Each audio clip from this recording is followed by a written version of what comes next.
And we're live here at the station of decapitation without your head. I'm Nasty Neil. This is Annabelle Lecter. And we're I'm Mike joined by. I'm Mike Hey, yeah, Kallio. you can do your own intro here. Oh, no, you go ahead. You go ahead. It's your show. No, you're probably better at it. But we have Michael Kallio here, director of Dinner with Leatherface, which is premiering tomorrow night at the Gardena Cinema. No. Or at least streaming at the Yes. Gardena Cinema. Yes. Mm-hmm. It has So premiere. tell us about Dinner with Leatherface. Gosh, it's a documentary about the original Leatherface, Gunnar Hansen. I met Gunnar so very long ago. I want to say it wasn't 1990 yet. It might have been 89, but it might have been 90. Somewhere around there. I met him at a convention. I don't even know what kind of convention it was. I think it was a horror convention, but I want to say there were Star Trek people there too. Hmm. It was in Dearborn, Michigan. I'll say it's a horror convention because Savini was there, Angus Scrimm was there, Gunnar was there, but I think there was Star Trek. Anyway, I met him as a fanboy, and we became friends. And strangely enough, there's no. Strangely enough, I said I wanted him to be in a movie I was going to make, my first feature, and he said yes. And it took me several years to get the financing for that movie, but we eventually made a movie together. And then as we were friends, he was such an interesting guy. I was like, you're a walking documentary, man. We got to make a documentary about you someday. And he was like, no one's going to want to fucking watch that. And I was like, I beg to differ. And then, of course, unfortunately, he passed away before I could actually film him. So that was the only bummer about making this documentary was he wasn't here, and he's not here to see it. Yeah. So, when you started to actually make it, was he aware that you were making it? No. I actually pulled the trigger on filming the documentary about a week after he passed away. I had found out. It was actually funny. I spent the evening I found out he had passed. I was spending the day looking through. I was reminiscing. I was looking through old photos of the production. The movie was called Hatred of a Minute, and a buddy of mine was going to the American film market, and I put together an ad slick because I was trying to. The rights had reverted back to me. I was trying to get it re-released in some fashion, and so I spent the day looking at photos and putting together this ad slick. And I met my buddy Jeff up at a little tiki bar across the street from me, handed him the ad slicks and said, good luck. And he walked out the door, and I got a text from my friend Joyce that said, I'm sorry for your loss. And I was like, I don't know what you're talking about. And she's like, Gunnar Hansen passed. So I was like, ah. So it was like a bittersweet kind of moment. And then a week later, I was driving around listening to this little MPEG player, and a song came on. I hit random, and a song came on by a band called the 3D Invisibles, a local Detroit band where I'm from. And one of their songs is called Dinner with Leatherface, and that was the first song that came on. And I was like, that's the title of the documentary. Yeah. Wow. It's a great name. I mean, it is a great name. What it is. Yes. When I know it's, all the stuff, a lot of the stuff's in the documentary, but just the idea that you're doing your first feature film, and you get a horror icon involved, what was that like to even go to ask him? Because I think a lot of people just won't even oh no, I can't ask this guy. He's not going to do it. I was lucky. I had two horror icons involved. Bruce Campbell produced my first movie. Oh, well, that's, yeah. And so I had the Bruce Campbell confidence because I was talking to him for years before I actually ended up making a movie. So approaching Gunnar was pretty easy.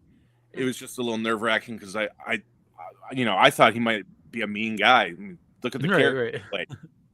And he does have even though when you meet him, he's super nice. Obviously, we've all talked to him stuff, but he does have he did have a somber appearance sometimes where you weren't sure what kind of guy he might be. He's big and he was intimidating when he wanted to be, but he welcomed me with open arms. As far as the moment I started chatting with him, he was a sweetheart. So That was cool. And I like I said, I was blessed and very lucky that I had two real horror icons that had my back through the production of my first movie.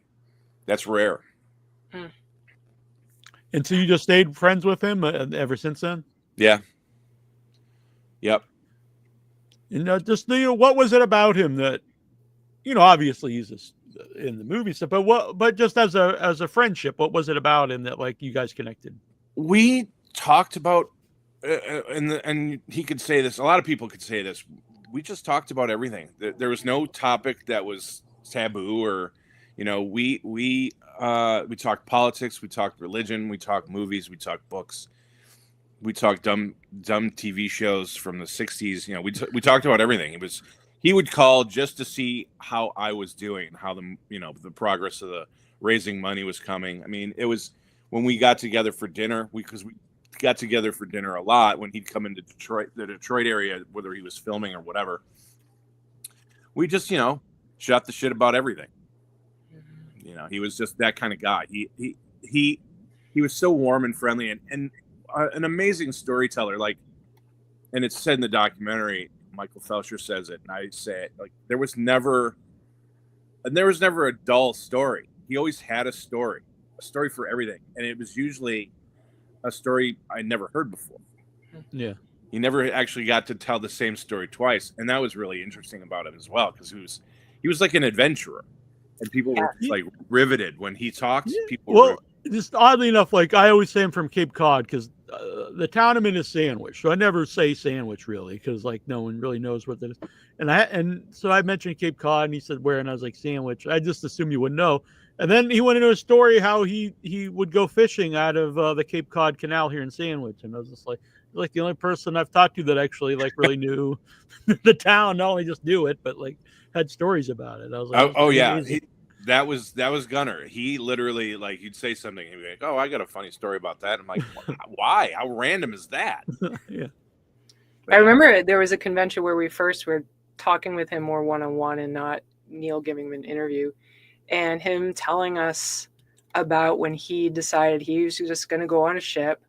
He was going to go be on a functional fishing boat and climb rigging and do all these things that it's like crazy that he just decided, well, I'm going to get in touch with my heritage and go out on the open ocean and just learn how to do it just on the fly.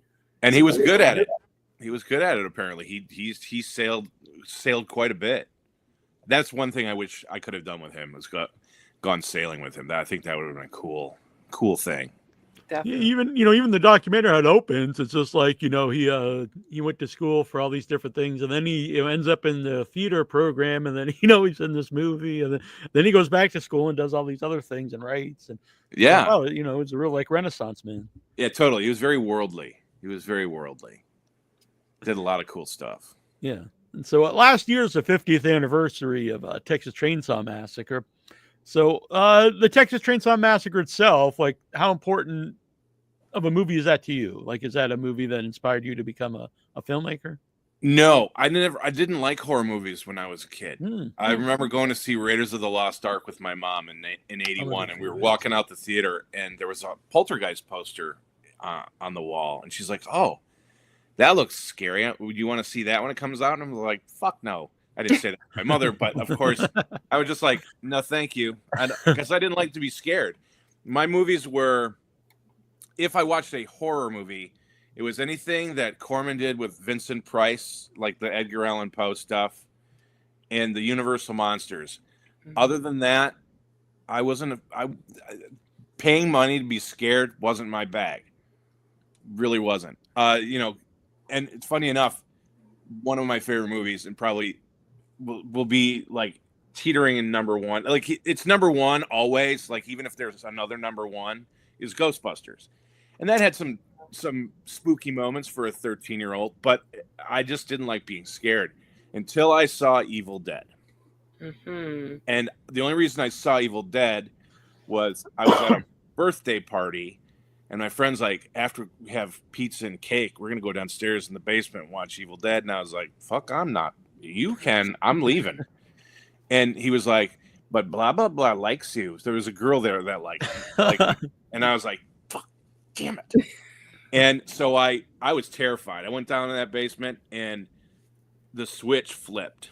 Mm-hmm. It was death gripping me and freaking out and hiding in my shoulder, and I was laughing my ass off. Everyone else was freaking out and terrified, and I was having a ball watching everyone be freaked out and terrified. And after that, next day, got to go to the bookstore, get a Fangoria magazine. Got to go to the video store and get Texas Chainsaw Massacre and this movie, and I just consumed them all. So Texas Chainsaw Massacre really wasn't. It didn't change my life. It was an amazing film when I saw it. It was the catalyst to me going up to Gunnar and saying, "Hey," because the one thing I brought up when we talked, because I wanted to sound cool and intelligent, was the sound design of the William Vale kill, the first kill. It comes out, whacks him in the head, and slides the door. And that all the sound design, the drone when he slams the door, that banging noise. And we talked for about 45 minutes just about sound design. And so I felt a little cooler. But when I did this documentary, I wanted to avoid Texas Chainsaw Massacre as much as possible. And I realized it was hard. It's hard to do because that was the catalyst of his story. You know, he went to school and auditioned for the part and got the role, and it became a classic. And there wasn't really any way getting around that because it came up over and over. The reason why he took on conventions was because he was Leatherface. The reason he wrote that book, Chainsaw Confidential, was because he was Leatherface. So I tried to minimize it and make it more about him and his other stuff, but Texas Chainsaw Massacre is just inevitable. Got to get in there. Yeah. Did he himself like to talk about Texas Chainsaw Massacre? Sure. He, but it was never the main conversation. Right. He would have rather have talked about anything else. But he enjoyed telling the stories and that. That's when the rare occasion we heard a story more than once was if he was repeating something that happened during Chainsaw. But a lot of the times it would be like, really, that happened? I didn't. That's new to me, and it's all in the book, you know. Yeah. So so you get the book's out there as his autobiography. So when you make a documentary, you don't want to make it just like the book at the same time, I assume. So no. Is that in your mind when you're putting it together? I started doing the documentary. I hadn't even read the book. I read the book after he passed away. And I just started. I didn't know how the documentary was going to go. I wrote down questions and I started videotaping. I think that's how a lot of documentaries are. They kind of form while you're filming them or while you're putting them together, editing them, all these processes. Yeah. And I think documentaries, or they change, while you're putting, they they organically form in the edit,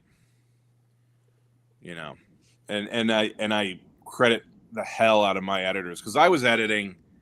I got about 25 interviews in, and I had a real basic edit going. But when I got to over 60 interviewers, and Anchor Bay became involved as the distributor, they pulled in editors too, and Julia and Josh did a hell of a job. They did the heavy lifting. I went in at the end and did some finessing, and the last act is really more me than them. But Julia put together a good chunk of that stuff. Yeah, I don't want to spoil the documentary it's his life stuff, but the end of the documentary is very, very emotional to watch. Did you cry?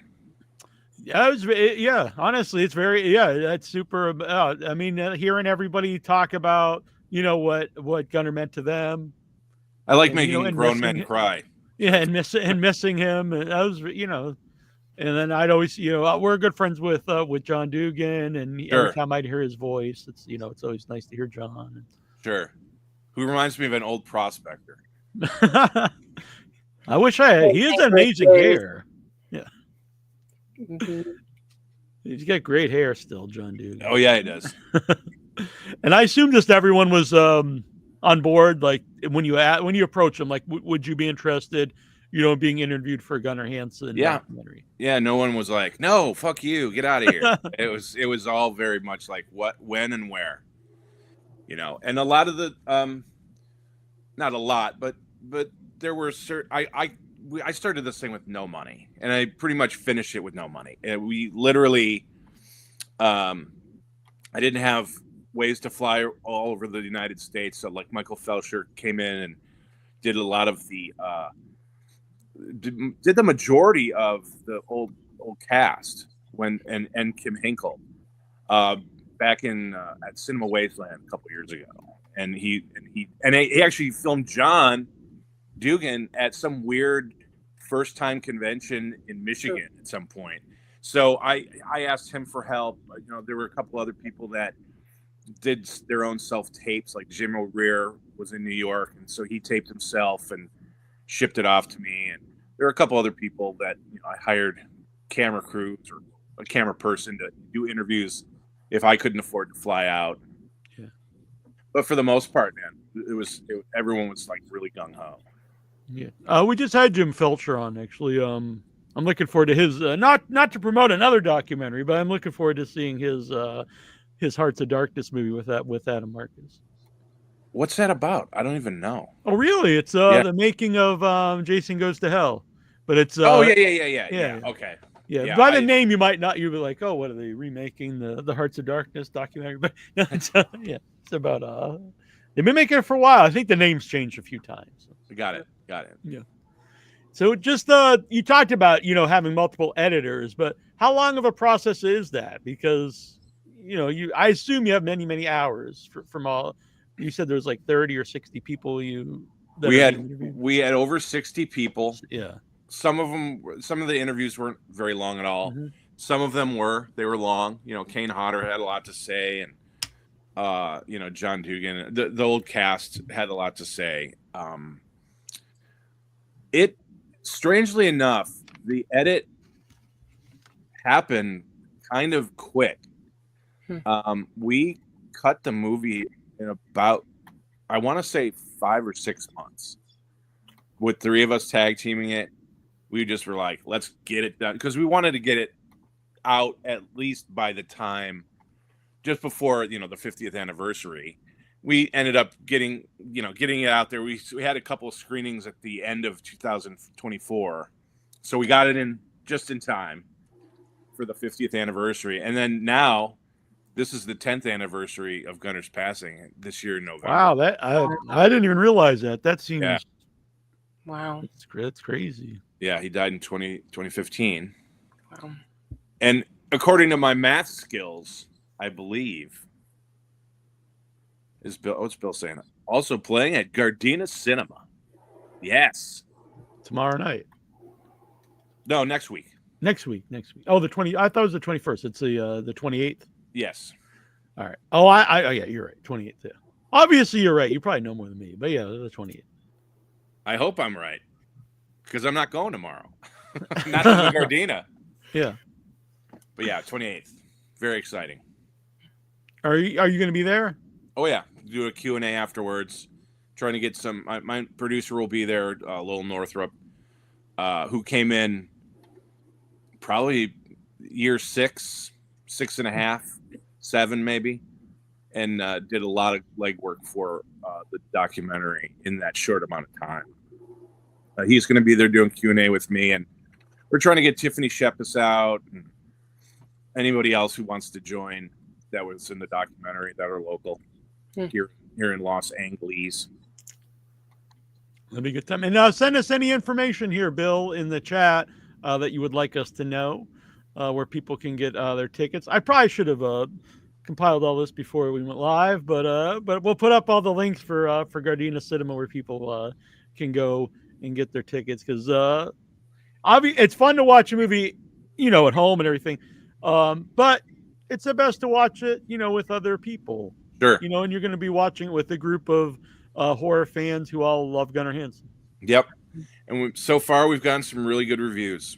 No one's really said anything negative, except for couple people are like, it's a little long, but it doesn't matter. So, Oh well, sorry.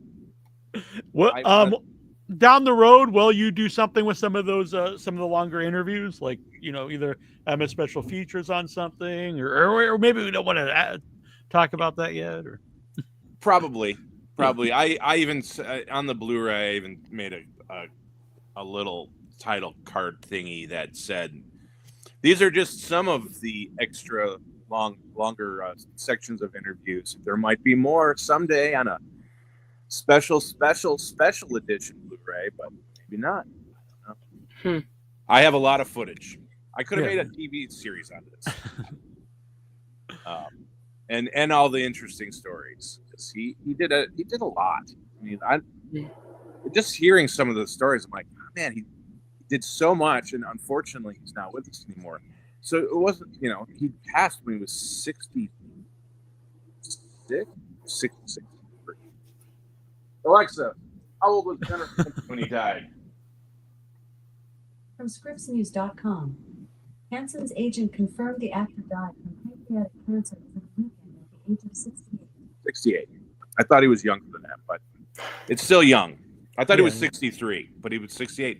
Still too young, but he did so much in that 68 years. Like it's exhausting to think about. I'm like, I couldn't do all that stuff. I'd be too tired. Mm-hmm. A side story from watching your documentary made me I need to see The Demon Lover and that documentary.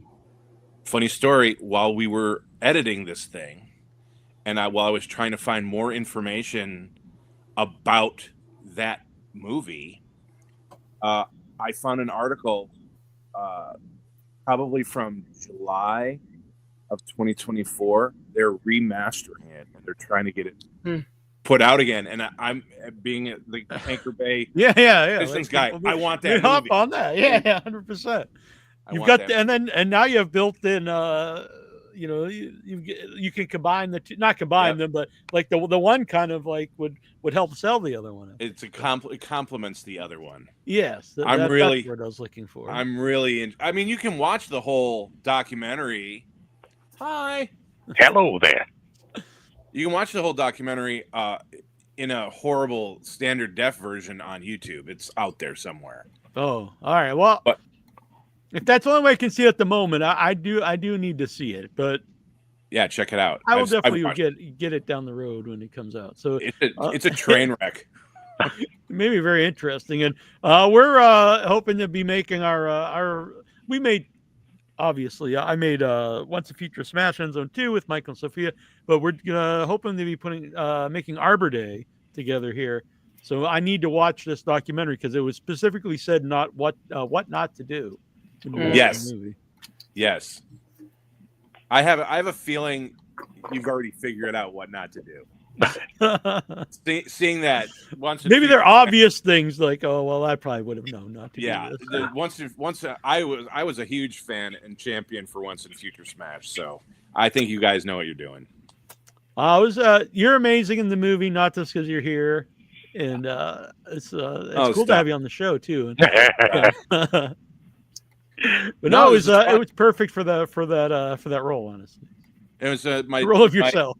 My fake name is a tribute to my friend who I've known since kindergarten, who passed away about 10 years ago as well. So yeah, you mentioned when I was doing the cards, you had mentioned right.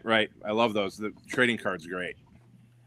No, I'm sorry about your friend. Thank you. Mm-hmm. I want more movies that make trading cards of me. Just me. Never get enough of that. Yep. I know, right? Is it you in different poses on like a stack of cards? There's like 52 cards. But... you could be the entire set. No, you're a playing deck of your own cards. The one photo I definitely need in that card set is the baseball helmet. Yes. That's the classic. Yes, the pose. Mm-hmm. Looking all serious, like this is Major League Baseball, even though there's a T in front of me. I had fun making those. It did make me want to make more trading cards. I have to figure out for what reason, but there we go. I was just at this past weekend at V. Neal's Vampire Weekend here in Burbank, beautiful Burbank, California, and smartly enough, they had they had like trading cards of all the guests. Oh, Some wow. listed them. They were really cool, and there were kids. I don't know why there were like young kids at a vampire convention, but whatever. But there were kids running around trying to collect them all, and they were getting annoyed. Like I saw one kid like, I only need 3 more. He was like pissed at his kid brother or something. He's like, go find these cards. I need this guy. I need this girl, and I need this person. I was like, wow, these kids are like getting, they're getting in it. All right, there's something in this now. Yeah, make some without your head cards. Maybe all the kids will be like, I really need to find the terrible Troy. Collect them all. Yeah. The insert, the special insert. Yeah, I want to be a die cut insert. That's what I want. Oh, nasty Neil like rookie card and stuff. Yeah, I love it. Mm-hmm. I love it. Yeah. Back when he was a fresh-faced rookie, back in 1976. So, a running theme throughout it is like not only how much everyone loved Gunnar, but also how much he was respected by all his peers. But then on the flip side of that, there's almost like that he wasn't respected by like the filmmakers of all the other Texas Chainsaw Massacres because he's not really in them. Well, I mean, when they tried to get him into 2 and 3, they didn't want to offer him any money. Right. I know Jeff Burr said like he regrets that.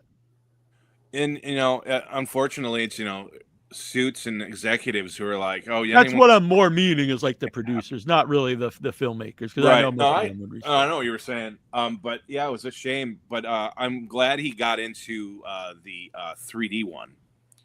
That was cool. Yeah. He didn't. I don't remember him telling me, "Oh, I'm in Texas Chainsaw 3D." I was just watching. I went, "Oh, they got him in there finally," which was cool. It's kind of my favorite part, that beginning with the 3D. It's a great beginning. It's a great beginning. And Dan Yeager, who's also Yeager's genuinely really good in it. And I brought this up with Adam Marcus when we had him on recently because he wrote it, and he's not happy with the movie. He said it's not really what he wrote, but he agreed with me that Dan Yeager is great in the movie. Wait a minute, he really studied Gunnar for the movie. Neil, are you saying that a writer they disrespected a writer written word? I know it's unheard of. What?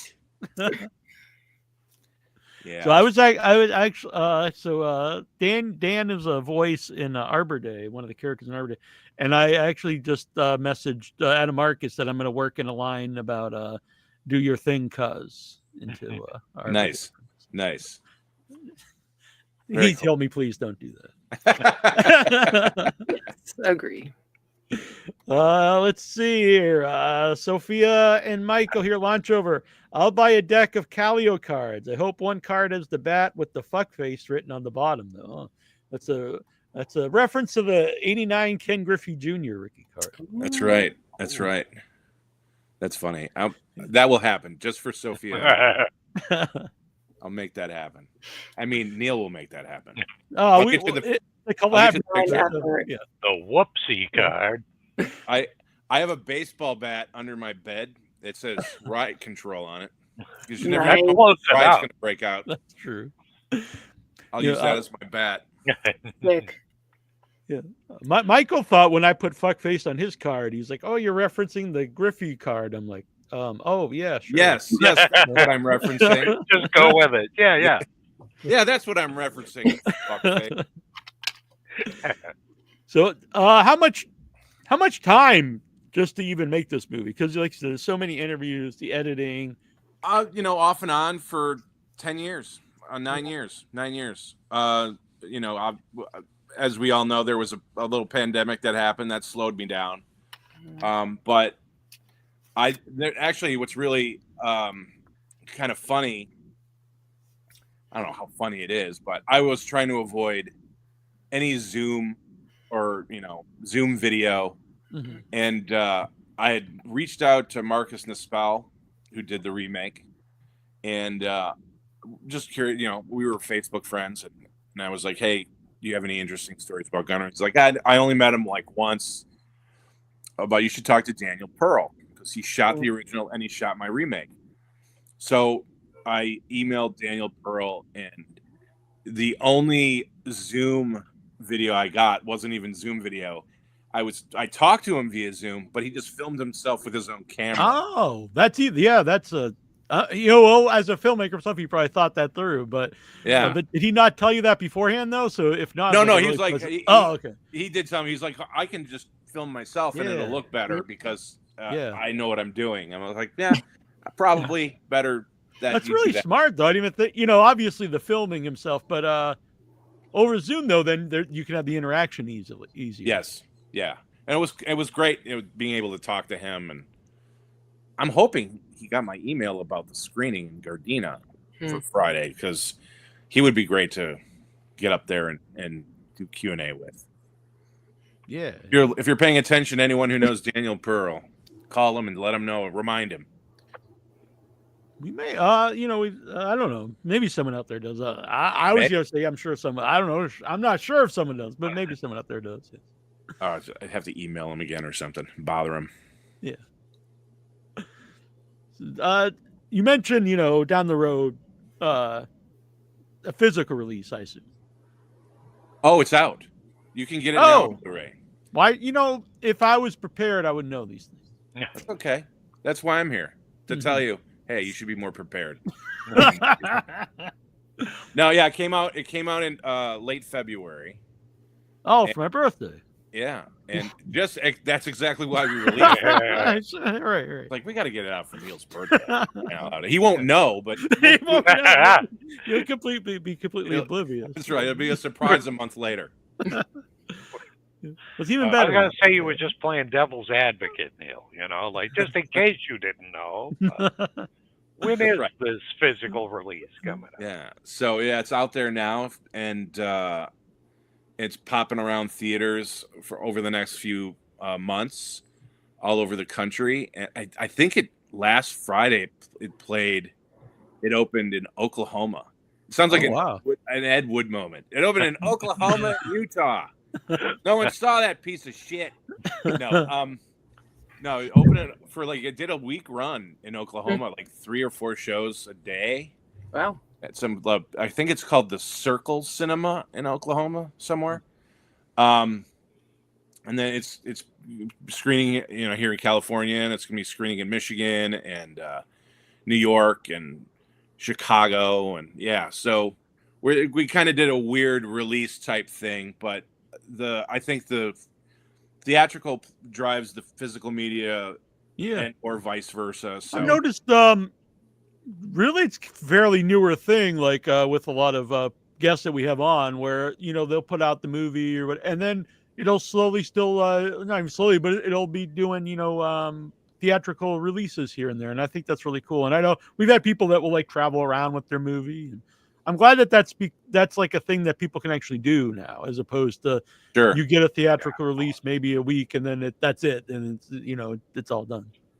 We were originally going to do that kind of release schedule where we would do 2-week-long runs at specific theaters, but we feel like, because it's a documentary, this is more of an event thing. So certain theaters are screening it like a normal movie, but we're doing some 1-nighter, 2-nighter things too. So event. I think for a documentary, like you said, an event thing, so it's there, and like a Q&A, that kind of thing. It's, an indie horror movie, people can just go and you interact with the audience, but or with the movie, a documentary is a little different. Yeah, totally.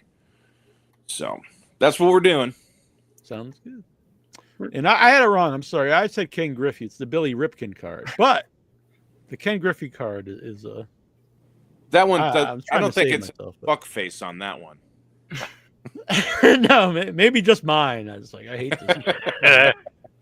And then I put it on eBay. Can you? I wonder if you could get. I don't want to. So that'd be like a forgery. But I was just I don't want to. I'm not condoning forgery here on the show. Yeah, you don't want to do that. Isn't that now why Pete Rose is in trouble? He's in trouble again. He's still in trouble? I don't know. I just know from the trouble from way back. Was it forgery? I don't even know. Oh no, he was betting on games. Oh.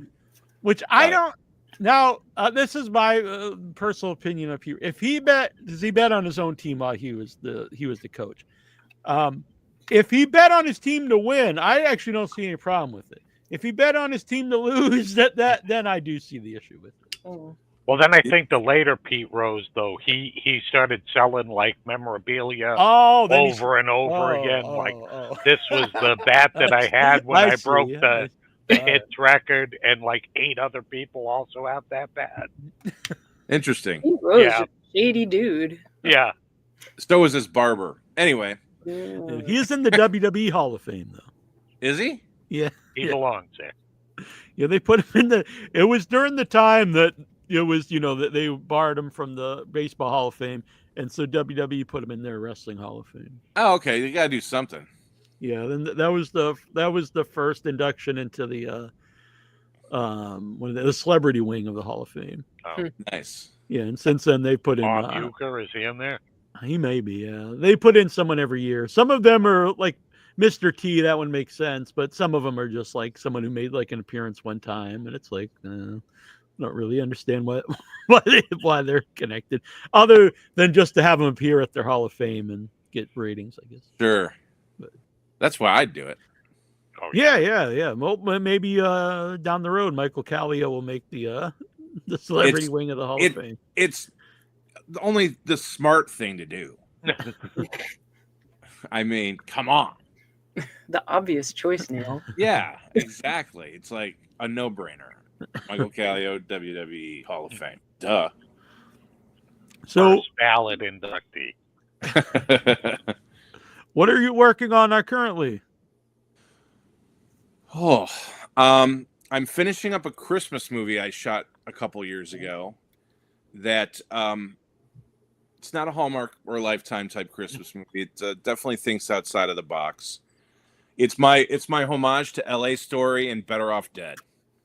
Well, Better Off Dead is the top 80s coming of age movie. Absolutely. Hands down. There's no questions. It's got freaking claymation hamburger at the end. We have a stop motion elf through our movie. Really? Yeah. I'm a big If you've fan got of stop motion in something, you've done it. Yeah, it's pretty Yeah. cool. I'm very excited about it. And I just saw a rough cut of it because a buddy of mine's helping me edit. He's been doing a lot of the heavy lifting lately. And I'm not a one to toot my own horn, but toot. It's really good. Cool. It's going to be real. I was saying this throughout the making of it, and it was like a micro budget. Like we didn't have any money. But while we were filming it, I was like, I think we're making something special. And then I saw this cut, and I went, we actually did make something special. And once this thing is done, it's going to sing. I think it's going to be a cult classic if we can get it out there, and Anchor Bay is interested in releasing it. My company. How'd you swing that? It was funny, actually. I worked with Tom Zambek. He helped me save my first movie. I was having all the negative transferred to high def, and found out that negative was missing. Oh wow! Still to this day, don't know what happened. It wasn't in that many hands, but luckily we had everything transferred to Digibeta, and upresing was just like on that. It finally jumped to the point where you really couldn't tell. Where I had an upres done by another company. I won't mention their name because they fucked up my tapes. But they're a film lab in town in Burbank, and it rhymes with Schmotochem. I took the tapes that I need for the footage I needed over to Tom, and Tom saved my ass. He did it in an upres, and it looked great. So I was able to reassemble my movie without having to use pieces from a DVD, which thank God. But Tom and I got reconnected because he needed some files pulled from a Final Cut 7 project. And my buddy who actually had been working on the Christmas movie, he called me. He was out of town, and he said, "You have Final Cut 7. My buddy needs some help." I didn't even know it was Tom yet, and it was Harry Nielsen's son. Oh, yeah, and it was for this punk rock documentary about 90s underground punk rock in the Detroit area. Nice. And I was like, "Oh, I'll help out." And I got a text from Tom. It was like 2.5, 3 years later. And he was like, "Hey, man, remember me?" And I was like, "Of course I remember you. You saved my ass. You saved my movie."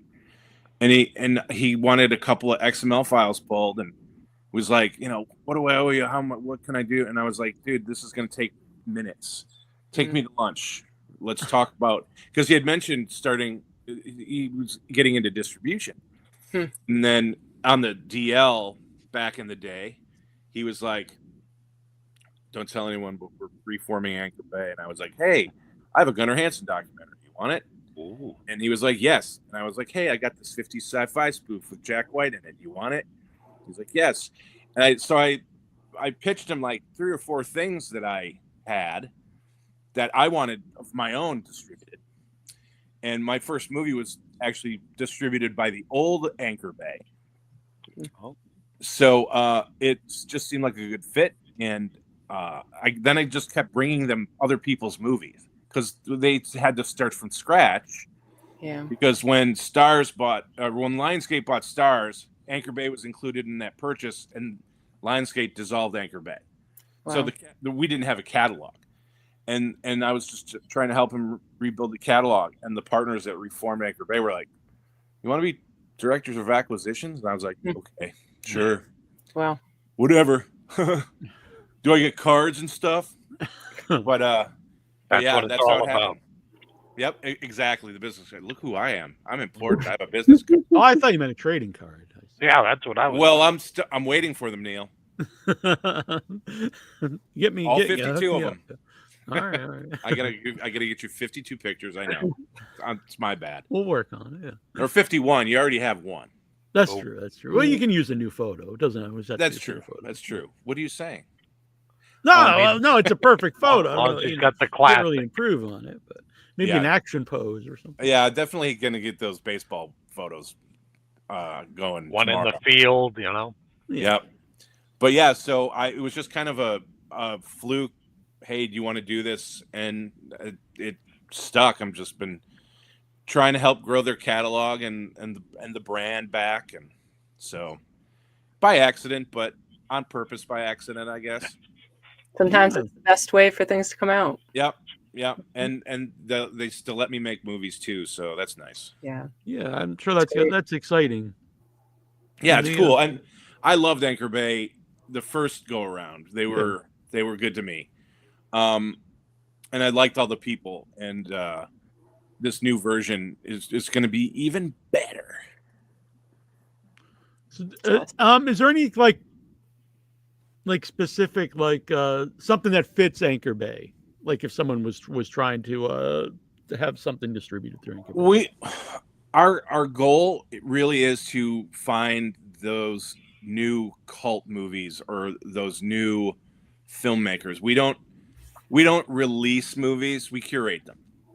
We want not only the movie to grow, but the filmmaker to grow and be seen. And this is why we do theatrical releases, limited right now, but hopefully that'll grow and grow and grow. Theatrical release, physical, and then streaming. And we really want to take pride in everything we release, and are trying to find those. So genre really isn't obviously the horror sci-fi stuff we love, but we're releasing some dramas and stuff, and as long as they think outside of the box, as long as they're not like super mainstream, or we want to find the quirkier stuff. We want to find the stuff that's kind of how just as far as like guests and stuff on the show, it's kind of how we think. It doesn't, not complete sticklers for horror. Right. Sometimes it's weird underground. Yeah. Cult, like it's not a cult. Like, well, it could be a cult, but a cult film. It's a cult. Right. Film. Yeah. Are we? It could be a cult film, I guess. A cult film. Yeah. I'm gonna make that film. I'm gonna make the first cult film. I'm all into it. I like the idea. Nice. Yeah. So what you mentioned, some may like Better Off Dead. So what would be some movies that you like that people would be surprised?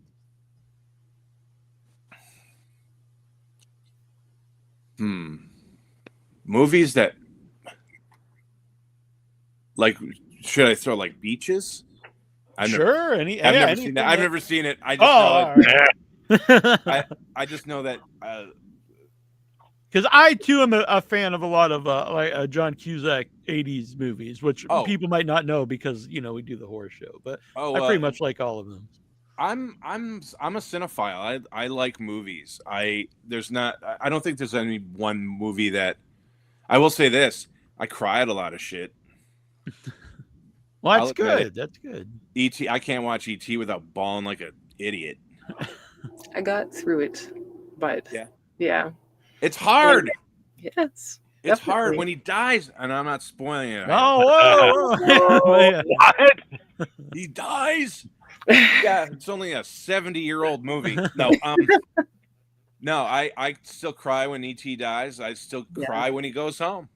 Mm-hmm. Yeah. I cry at the end of Edward Scissorhands. Yeah.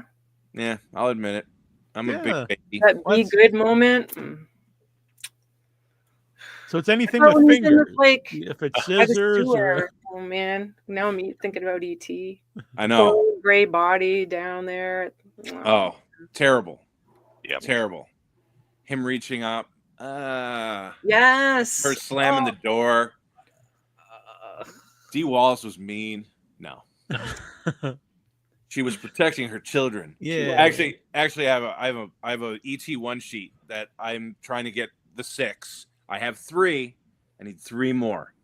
I have oh God, what's his name? Robert, that played Michael. I'm Mm. You cheat quick. Robert McNaughton. There you go. Okay.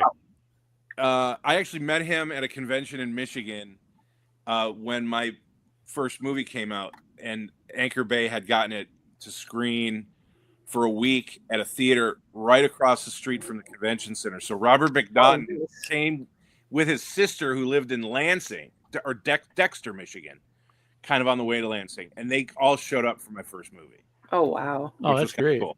So I have Robert McNaughton's signature, I have Henry Thomas's signature, and I have Dee Wallace's signature on it. And I just need Drew, Peter Coyote, and of course Steven Spielberg. And I'm actually considering trying to track Drew down through her talk show. Oh, okay. All right. Because they shoot it here, so I might as well. Yeah. Why not? If any Spielberg people, if you're watching here, you can email us up the show, and we'll try to hook Michael up with. Yeah. Anyone who's palling around with Steven Spielberg right now, or I think I might have seen Spielberg in the chat. Yeah. He goes by the name Bubba here. Yeah, okay, that's what I figured. It's funny because fun story. I ran into Frank Darabont a few years ago, before the pandemic, and it was actually at there was a Drew Struzan, Bob Ross art show. They're showing their movie poster art, and I walk around a corner. It was the last day. It was in a building in the Glendale version of Hollywood Forever Cemetery. So it was a museum the museum was in a graveyard. Wow. And on top of a hill. And I turned a corner and I saw Drew Struzan picture of Frank Darabont. And he's kind of in this pose laughing. And next to that is Frank Darabont in real life in the exact same clothes, almost in the exact same pose, talking to a couple of nerds. It sounds like a fever dream of some kind. I don't know. I had too many hot dogs that night. No, this is a true story. And I walked up to him because my connection. I walked up to him because I was like, Bruce Campbell says hi, because Bruce was in the movie within the movie of the Majestic. So I was like, hey, Bruce Campbell says hi, even though I hadn't talked to Bruce. He's like, oh, how is Bruce? Because I know they used to smoke cigars together when the cigar craze was big during the making of the Majestic. And we got on the subject of his script for what would have been the fourth Indiana Jones movie. And he's like, yeah, called Steve. And I'm like, Steven Spielberg? He's like, yeah, Steve. I was like, oh, I'm sorry, Steve. Because you can call him that. I would have to call him Mr. Spielberg or Sir. I thought that was kind of funny. And someone else just told me a story about Steven Spielberg, and it was like, yeah, I talked to Steve, and I was like, wow. Fuck you. Little Stevie and I, we were at the game the other day. Yeah. So, Yeah. But that was interesting. So, what are your thoughts on where physical releases are and where they'll go? Like, because people, physical releases are dead, but there's always all these cool physical releases coming out. Yeah, they're not. I think it's a collector's market. I think physical releases are important because I'm a tangible media junkie myself. I still like CDs. I still like vinyl, even though I had a tragic flood in my house and all my original vinyl got ruined. Wow. Terrible. Like the actual vinyl's fine. Right. It's just all the cover they were sticking together, and it's sad to even think about anymore. But I think physical releases are important, and I'm sure you guys have seen the articles by Guillermo del Toro saying like we're the curators of these films. Christopher and Jonathan Nolan both said it, like physical media is important because streamers can take these movies off anytime they want. I mean, they just pulled all of the Looney Tunes from Max. Luckily, I have all the sets. I can watch Looney Tunes till my eyeballs fall out. But it was great. I could just go boop boop Max. I'm not a huge fan of streaming.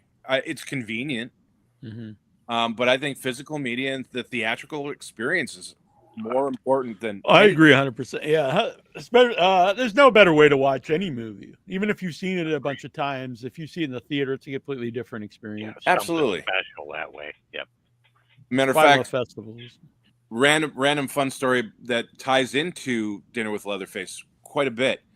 30th anniversary screening of Ed Wood at the Egyptian that day, and it was packed. And to see that movie again with an audience on the big screen in Hollywood, and it like literally that's gonna be wild. And literally, you can walk within like a 5-block radius of the Egyptian and be at most of the locations from Ed Wood. Wow. Bordner's, the street where they're looking at when they're doing Glen or Glenda, and Ed's looking in the window at the dress, and the cops show up and they're like, "Police, we don't have a permit, run!" That's down the street. Like all of that crazy like moment where the shot's looking up at Bella and Ed. It's like a stage. That's on Wilcox, just north of Hollywood Boulevard. I mean, it was just kind of cool. And the following movie, because it was for Beyond Fest, the following movie was the 50th anniversary screening of Texas Chainsaw Massacre. So I had to run to a place called Dark Delicacies, which is a horror-centric bookstore in Burbank. Yeah, unfortunately, it's closing. I believe. Yep. But we were having the movie Abruptio that Anchor Bay released. They were having a signing, so I was rushing to there. But I walked out, and in the courtyard of the Egyptian is Bill Vale and Ed Neal and like the Texas Chainsaw Massacre people signing posters. And I'm like, well, fuck a luck a ding dong. I can't hang long, and I didn't mean to rhyme there, but it worked. I introduced, because I didn't meet most of the people. Mike Felsher did when he interviewed him for the documentary. I introduced myself to everybody, and I was hoping that I could get back there and try and shoot something for the end of the documentary with all of them together. I couldn't do it. So unfortunately, they probably won't be together again like that. But I saw Dan Pearl. I actually got to meet him in person. I got to meet everyone in person. It was cool. It was very cool. So, the movie going experiences are very important. Yeah, I agree 100%. When new movies come out, I like to see them, and going to see, like I said, old movies that we've seen a million times. It's just like Texas Chainsaw Massacre. We went to a screening on a very bad 35 millimeter print, but I thought it was probably the best way I've ever watched the movie, because for that movie specifically, it adds to it. Because then we at the same theater we watched the restored version. It was a digital version. And it wasn't the same experience. Now, that's not true for every movie. Right. Sometimes when they restore a movie, it is better. Like, I think Phantasm, it works because it's just a different kind of movie. Whereas opposed to Texas Chainsaw Massacre, the grittiness adds to it. Absolutely. Absolutely. But yeah, I think physical media and the theater experience, that's what we're really focusing on through Anchor Bays. We want to grow our theatrical reach and keep physical media alive, because streamers. Yeah, and for physical media, like just having all the special features, and I love commentary tracks. That stuff is. We got some goodies on this current Blu-ray. Maybe there might be. Who knows? There might be another special edition. Very exciting. Yes, I have a lot of footage. Because I even after they went streaming, I still was getting the Netflix in the mail up until they started doing the rental copies where they didn't have any of the extras. Right. And then I just stopped doing it because I was like, well, whatever now. But I would still get them because I like to listen to the commentary tracks. Sure. And for the most part, that's not something that they really do, streaming. Right. Yeah, you don't get that often. I'm a huge fan of just anything extra. Yeah. Oh yeah, that's so much fun. Matter of fact, there's an Easter egg on the Dinner with Leatherface Blu-ray. Mm-hmm. Oh, sweet. I'm not going to tell you where it is, because then it wouldn't be an Easter. I don't know what to go search for. And Easter's coming up, so it's true. Yeah, perfect time to search. The Dinner with Leatherface Easter egg hunt. There you go. Oh, I love that. There you go. Yeah. I like. I did the all the My Name is Bruce, the Bruce Campbell movie. Oh yeah. 2009, something like that. 2009. I did all of the. I helped design the DVD. I would chalk that thing full of Easter eggs, because I did all the behind the scenes, the making of and stuff. Yeah. And I'm actually trying to get that movie back into rotation, because we shot 64 hours of behind the scenes for that too. And the documentary, the making of, is only an hour long. So there's plenty of other stuff we could throw on there. For like physical, like obviously it's a movie I love, like you just dive into. But I'll be honest, even some movies I don't particularly even like, if there's like interesting special features, it makes it worth having and watching. Absolutely. Like the last Star Wars movies. What did I say that out loud? Probably all of them after the original three, I would say. But well, I do like Rogue One, I guess. But as far I as do like Rogue One too. Yeah. I like them all, actually. They make me feel like a kid again. I bitching about Star Wars is the last thing I want to do. That's true. I agree. It's kind of hacky at this point. Not only that, it's like, why bother? They're made. Who cares? Yeah. We're not going to be able to go back in time and change them. Exactly. I'm a weirdo, though. I'm looking forward to the Grogu and I can't wait. Mandalorian movie, So like, I'm good, I can't wait. I can't wait for it. I'll be honest. I was, I heard Troy. He kept telling me to watch Mandalorian and people online. I was like, I'm not watching this stupid Baby Yoda show. And then I watched it and I was like, oh yeah, it is really good. Yeah.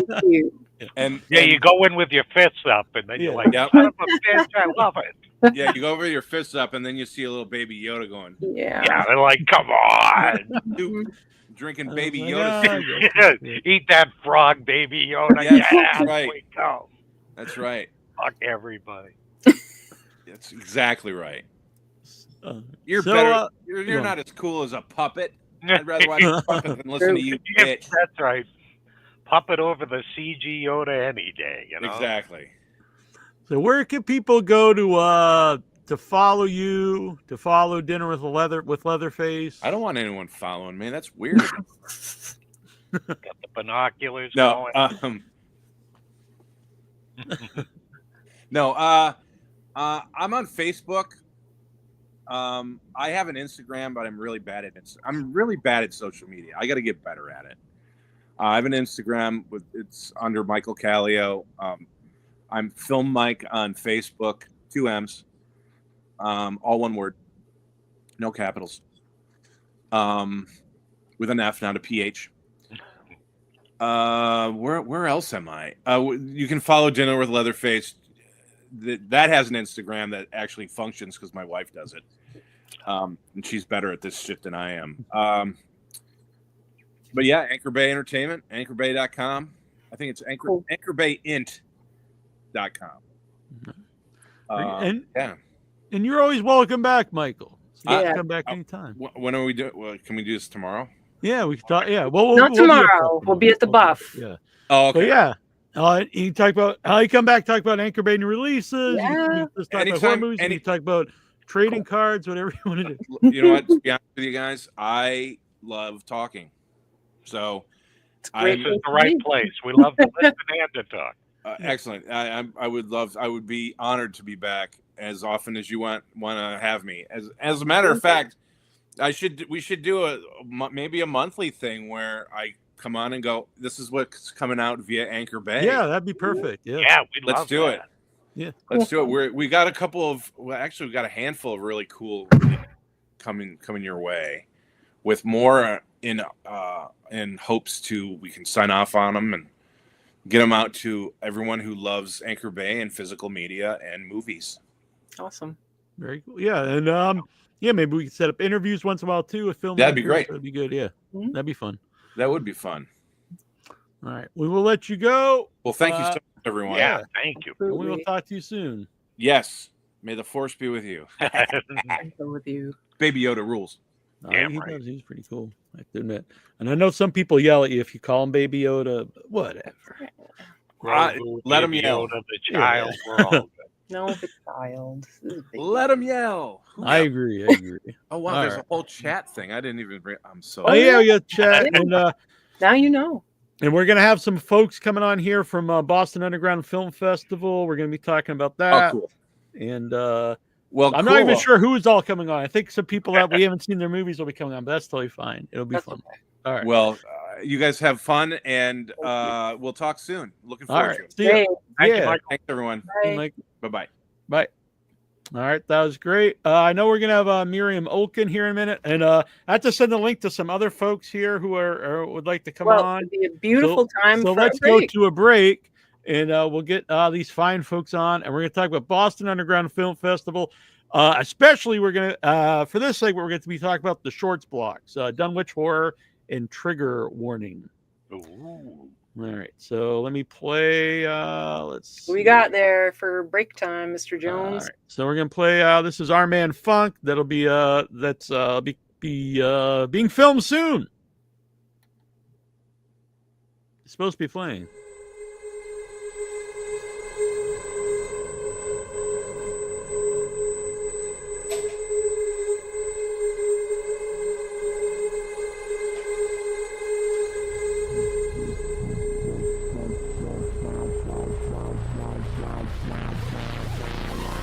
Hi there, folks. I'm Bill Wheaton.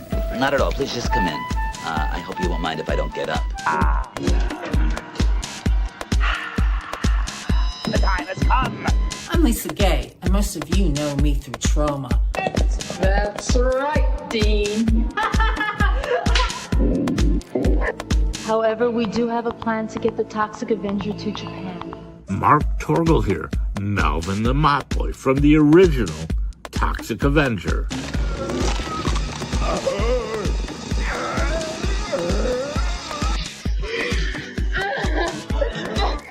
I'm international superstar Zach Amico, star of many trauma films. You guys wanted to see me naked, right? Pro wrestling personality, Total utter annihilation. comedian, podcaster, and overall handsome boy. I'm AJ Cutler from the Once and Future Smash. And we're here to make Our Man Funk. An unapologetic, gore-soaked family revenge comedy with guts and laughs and a whole lot of heart. But to make this movie as wild and outrageous as it deserves to be, we need your help. Indie filmmaking is about passion and blood and explosive fun. I can't tell you what that means, but it's disgusting. Coca-Cola gave me $50,000 as long as I promised not to show Bill Whedon naked. Fuck you! We're showing Bill Whedon naked. But only you have the power to make it all happen. And let's be real here. Where else can you see an 80-year-old man shove a bar of soap down some punk's throat? You got it. Nowhere. Nowhere but here. Here is where that shit can happen. Who is Funk? Funk isn't just an old man. A Funk just isn't a vigilante. Funk's an old man vigilante. So listen up, folks. We're gonna make the most outrageous, the bloodiest, funniest, most unforgettable family revenge comedy of the year. Open up your pocketbooks and pledge now. Let's clean up these filthy fucking streets with our man, Funk.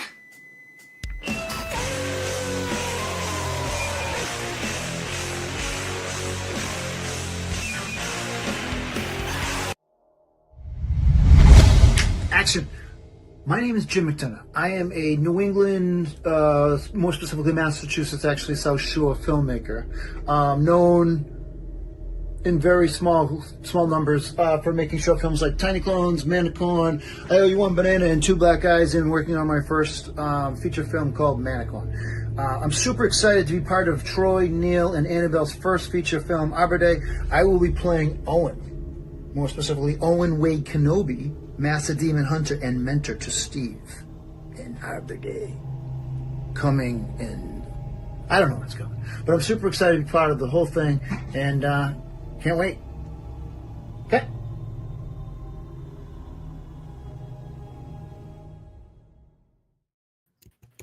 All right, and we're back here at the Station of Decapitation Without Your Head. Troy is there, Annabelle, me. Well, she'll be back here momentarily. But we got a couple of fine filmmakers here from Boston Underground Film Festival with Miriam Olken. Okay. Hello. And Mike, how do you say your last name? Canale. Canale. All right, very cool. So, Miriam, give us an idea of what your movie is and what is it about? Oh man, so it's called Followers. It's a short film that I directed, and we had Adam Packer was our writer, and we wanted to shed a light on social media and a horror kind of aspect to it. And that'll be playing for the Dunwich Horror segment. Yeah. 5 o'clock tomorrow. Yeah. Nice. Which is very cool. And Mike, how about yourself? Yeah, so I did the film called Ache. It's like a psychological drama, kind of like horror-esque. I would say there's horror tropes, but not necessarily like a straightforward horror.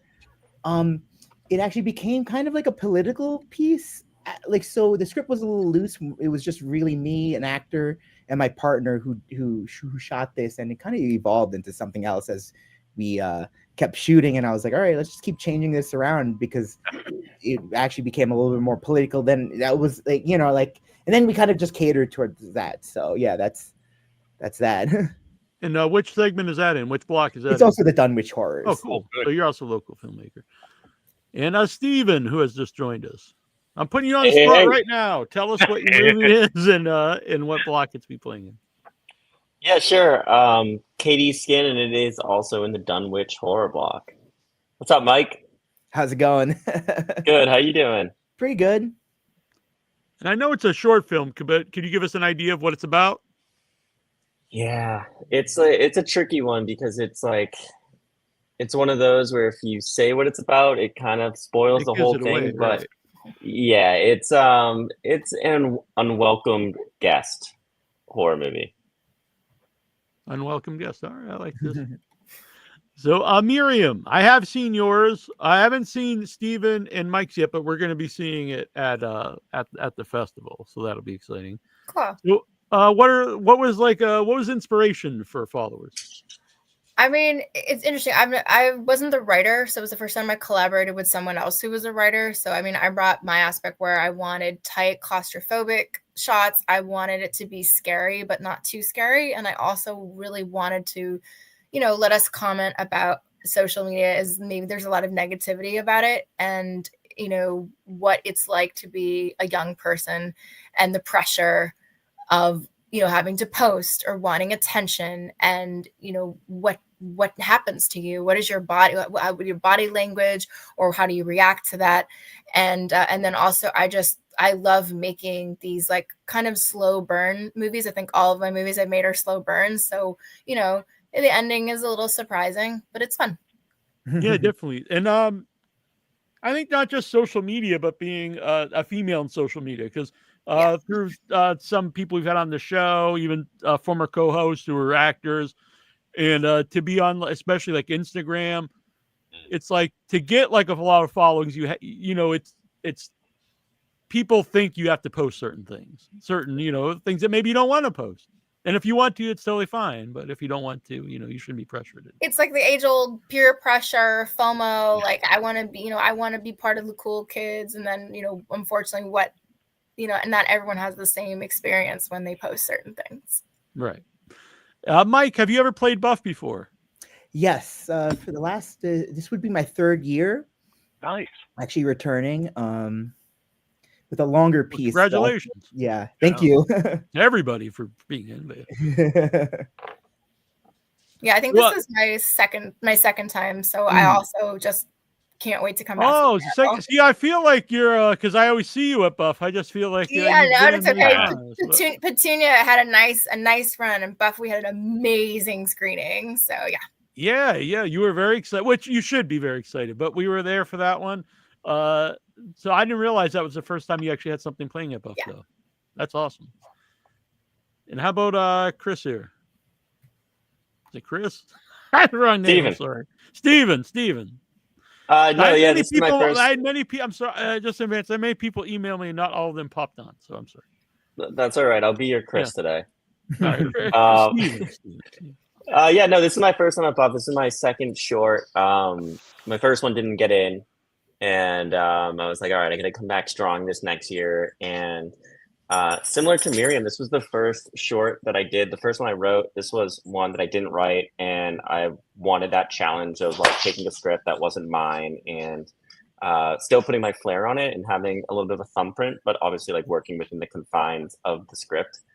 And so I was really interested in this concept of being comfortable in your own skin, hence the name, a little bit of a play on it.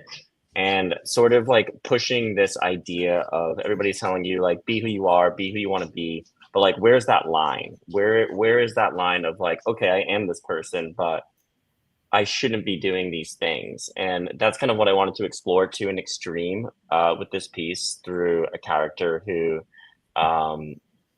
hasn't really been able to fully be themselves and finally are. And it's kind of it's a beautiful thing, but it's also horrific. And so I thought that was kind of like a fun little thing to wrap up in like a tropey horror film and do a lot of things that we've seen before, but then shift it into a different direction for what genre fans are kind of expecting in each of those moments. For people who've not been, and for people who's not been to Buff before, Dunwich Horror is a really special shorts block of the event. It's always packed because it's local filmmakers and their friends, and they're just. Buff itself, for me, I've been to quote unquote like bigger festivals, whatever, but a festival where it's all the same, it's one screen, everyone's watching stuff together. It has more of a community feel. And then Dunwich Horror specifically to that is, that's a culmination of that. It's everyone from the area watching their films that they made. Yeah, and I think that's so cool because I think that like one of the things that like as a culture we're missing a bit is just like the connectivity over watching the same stuff. I mean, right now we're experiencing it with Severance, but I just remember growing up in high school and homeroom, like you could turn to your neighbor and we were all watching the same show. There wasn't so many options. And I felt like, that was always something to talk about with somebody that maybe you didn't have much in common with. And I feel like in the world that we live in right now, without having like arts that we can share together, it's like, I almost attribute it to some of the craziness that happens in the world, because we don't find connection in the same way that we used to, because there's just too many things. So I'm a big fan of the single screen, even, if it means like not always getting into the festival, just in service of programming and community, which I went to the Buff screening last night for The Surfer, and that was my first time. Oh, we were there too. Yeah. It was great. It was great. It was awesome. And I felt that. I really felt that. And it was cool to feel it in the city, because I've traveled a lot to these different festivals, and I'm always in some other city, and I'm like, this is cool to have something so close to home that is like doing the same thing that I just didn't even know existed, really. Oh, Neil, can I just jump in and just say balcony kids for life? Like, I was just also going to say, like, to jump into Steven's thing about community. I think the best thing about Buff is that everyone comes to see your movie. Everyone gives you honest feedback, and you're glowing no matter how it goes. But the best part, I found collaborators for my next projects, at a party that night. Awesome. I love Buff so much. Even when I'm not showing my work, I just love, I don't know. It's one of the best. I just love the environment. I love the people that go there. Like, I'm a little weird. I know that I like dark, creepy movies when I was a kid, and I feel like I found my peeps. Hell yeah. I think that's very well said. And that's an important part of festivals, especially the ones like, everyone's together or watching stuff, is collaborating down the road, like you meet, this person's good at X, I'm good at Y, well, we should get together and do something together.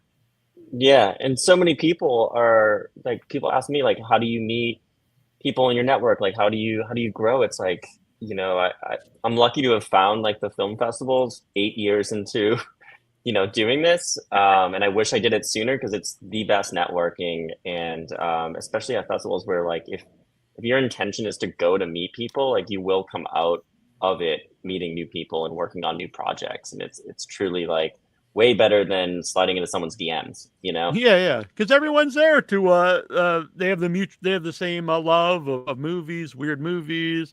And everyone's feels like, it's after the movies, it's not like, this person's like a big star, I can't go talk to. Everyone's kind of on the same level. So everyone's just talking about movies together. Mm-hmm. And for people who don't know, I mean, that's how I got involved in making anything. Was I was there as press, and Michael and Sophia, friends of ours, and I made a short film with them, and then went on to make a feature film with them. Oh, congrats! And that was not my intent. It just kind of happened that way. Yeah. Those are the best, though, when they just kind of happen naturally. Things like that. Yeah, it's like when Steven was talking. Like, I remember when I was a kid, it was look for other kids with like Planet of the Apes lunch boxes. Right? Oh my gosh, that's so cute! I love this. I forgot those days. Oh my god! But yeah, that's especially pre-internet, but pre like cable. There's like 4 channels. Oh yeah. So I grew up. And like you said, everyone was watching the same thing at home. Yeah, and like the original Netflix, you had like 12 options to choose from, and then there was Redbox, and you went to CVS to the parking lot to get your DVD. Like, that was awesome. No, baby, Netflix 3 in the mail, yo. Yeah. On the last guest, I mentioned I still did that for a long time, even though after people stopped doing it, because I like to watch the special features. But then after a while, they stopped. They did the rental copies, and they didn't have the special features. So you know what? They put them all on Blu-ray. All that Blu-ray stuff, it's now on YouTube, Neil. You can get all that stuff on YouTube. Oh, really? Mm-hmm. I've been watching all of Nolan's stuff on YouTube. There you go. I'm a big fan of a commentary track. So same.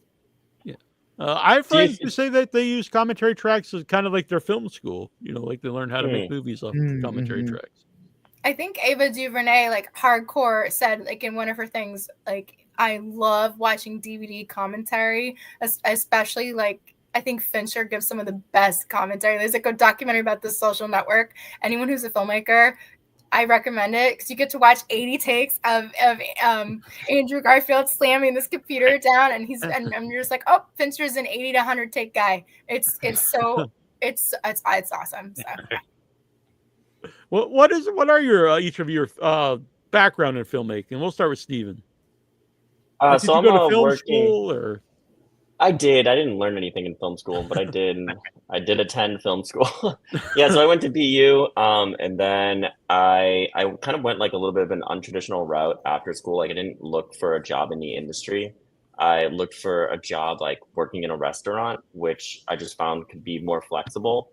Well, I wanted to like be the guy to like make the thing and not like necessarily be a production assistant. And like in hindsight, probably could have used some production assistant years for sure, but I just knew I like needed to create and like wanted to have kind of control of that. So started in a restaurant, and then a food show came into the restaurant and they shot, it's like a Nessun food show called Wicked Bites. And then I was like, hey, I know I'm a server now, but I'm actually, I went to school, I'm a working cinematographer, or trying to be.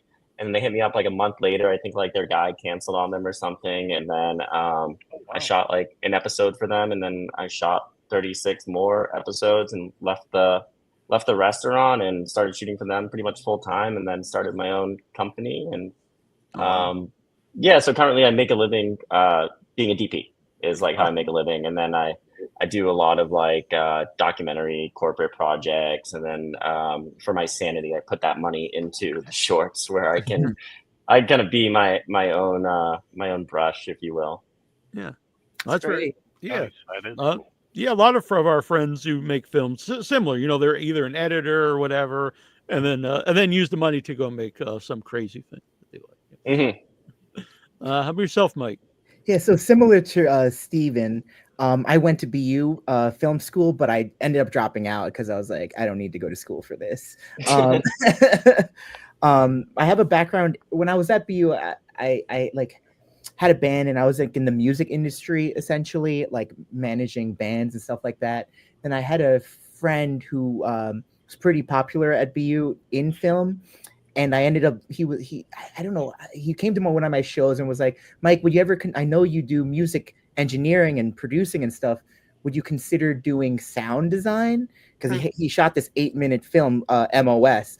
And I was like, I don't know what any of that means, just without sound, and just put sound to it. I'm like, sure, I'll give it a try.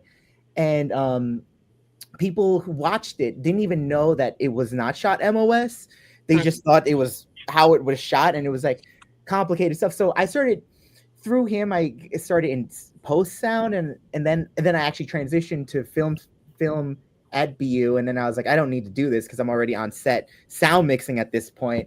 So I mixed for a couple of years, but while I was doing that, I always dabbled in just writing and shooting my own shorts and stuff. And I was like, you know what, like, let me just try to pivot. Like I'm already shooting. Let me just buy some better equipment, better cameras, some lighting packages, and just keep kind of like learning, putting myself through like my own version of film school by just like working on a lot of like ultra low or free projects, just to really, grind it out, really learn how to do filmmaking, but on a very low budget. Basically, like I'm like one person banding like these insane projects, very ambitious things. And I got really used to understanding how to shoot with like very efficiently while still maintaining a certain level of quality, so that's been my route for the last couple of years. Sound mixer to like now my day job is like DPing and directing, just whatever, honestly. a lot and of you're narrative. A good writer. You're a good writer too. Thank you. Yeah, we just finished today shooting Miriam's new short. Oh, yeah. Miriam mentioned off air that she was working on something. Yeah. Yeah, that's why I messaged you really late, because I didn't know. I didn't know if we were gonna have enough time, like honestly, to get here. Oh, we did. Yeah, it worked out. That's good. So, Miriam, how about your background? I'm completely opposite of these two. I didn't go to film school, always wanted to, but couldn't. So I did a communications major at Keene State College, kind of sort of college, but it was an amazing place because it was New Hampshire. It was intuition. It was far enough away from the parents, but then I could also meet these amazing people. And I took every single film analysis class I could get my hands on. I always knew I wanted to make movies because I was like, as a kid, doing stop motion animation with my dad with Super 8s when I was like 7 or 8. Cool. Yeah, they already bit the bug. So, and then I worked. You know, we had a recession. I did a regular job for a while. I did all this schlogging, and then I woke up one day and I was just like, well, if I don't try now, I'm never going to. So I went the opposite route, and I went and tried to get a PA job. I remember I went to the open screen events. I did the Boston 48 Hour. I did free events forever. I banged on Phil Healy's door at Open Screen and Adam, and every time would just ask, if you ever need a PA, you need a PA. And one day Phil was like, okay, come on board and help us out. And then I just started PAing like crazy. And then I got into the AD route. And my first professional film set was Little Women. I learned a lot. I got thrown right in. And then I decided, I want to get my Directors Guild of America days to join. So I'm like halfway through my days. But now because of the strikes and it's been so slow, I was like, well, I have to eat. So and there's not a lot of PA work. So I've been bumping up my assistant directing. And I just now first AD 5 features. And I've done some second AD work. Congratulations. Yeah, thank you. It's been fun. I'm weird. I like the puzzles. I like collaborating. I like fostering filmmakers to get their work done. But also I'm the one there being like, we got to go, baby. We got to go. And then when I have, some of my money on the side, either going to film festivals or going to networking events, I'm saving up a little bit of money to make my own things. And so the one we just did is my horror anti-Semitism short and coming of age. Really excited. And I've been, just again, like you remember why you like to do this stuff. But I didn't go to film school, but I always remembered that I wanted to work in film. And we just also got very lucky here in Massachusetts because I think I worked like 6-7 features straight. We did like Don't Look Up. We did Hocus Pocus 2. We did Julia. We did Tender Bar. Like a bunch of us here. We did Day Playing on Walking Dead 2. Like we just are so lucky, and we just hope that it picks up because we all just really love working. Yeah. You mentioned that your father was doing stop motion with you. Yeah. So does everybody here have family that was somehow involved in the arts of some kind? I can take this one. My dad is a doctor, but my dad quickly realized that was not a way to make a full living. So what he did was he would be a doctor on the side, like a full time, and then he would do photography on the side. Oh, cool. And he would do like slides and real stuff, and he would get up at the crack of dawn on vacation. I never understood why he would get up at 4 a.m. to go walk up a mountain to take a sunset shot. And now I'm an adult. I'm like, oh, I get it now. And he has one of his first, he's like an art gallery coming up in April. And he just did a book and wrote up his own essays and did all this history about Canada. And I'm just so proud of him, but he loves photography. So. Wow. Have you done any stop motion in any of your movies that you've worked on? No, but I've had a lot of people that have asked for it. I have a couple of ideas I'm a big fan where of stop motion. would like to put, especially I loved what Dave made a maze. That was one of my absolute favorites where he put real and animation together. So I'm definitely for one of my next projects going to do that. Miriam, did you see that movie Stop Motion? No, it's on my list. Good. It's on Shudder, I think. Yeah, I want to see that. I really enjoyed that. Yeah, it was really cool. Yeah, Annabelle and I saw it when it played in Boston. Okay, cool. I'm adding that to my queue. Sweet. Yeah, I would have liked to see it on the big screen. I bet it was really cool. Yeah, we saw they played at the Alamo Draft House, which was really cool. Yeah. But the Brattle's a great theater for people who've not been. Definitely check out. It's a great area. A lot of cool places to eat. And right now, over the weekend, Boston Underground Film Festival. Lots of cool feature films, a ton of I love the shorts block. I love the features too, don't get me wrong, but the shorts blocks are cool because you get to see, so many different filmmakers, different things from different people. And then it makes you like, oh, I want to see more from this person. I'll go check out their other stuff. And it's also probably your only chance to see the shorts on the big screen with an audience. Mm-hmm. Which for genre is great. And I kind of got the vibe that Brattle is like it's okay to have audible reactions, and Oh, I yeah, love yeah. theaters. You with should. stuff That's like how that. that's the best I part. know. Yeah. I know, and people think that, like, you know, the whole like not talking, be quiet in a theater. That just means like don't use words to your neighbor next to you. That doesn't mean like don't react to the movie. You know Right. what I Yeah. mean? Don't sit there and just have a conversation. Like, Right. but yeah, you can react with that was like we said, we went to see The Surfer last night, and there was a lot of reaction to the audience to the screen, which really just adds to the whole experience.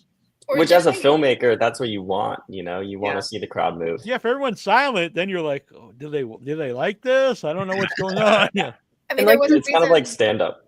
There was a reason they put The Substance back in the movie theater, because people wanted to experience it together.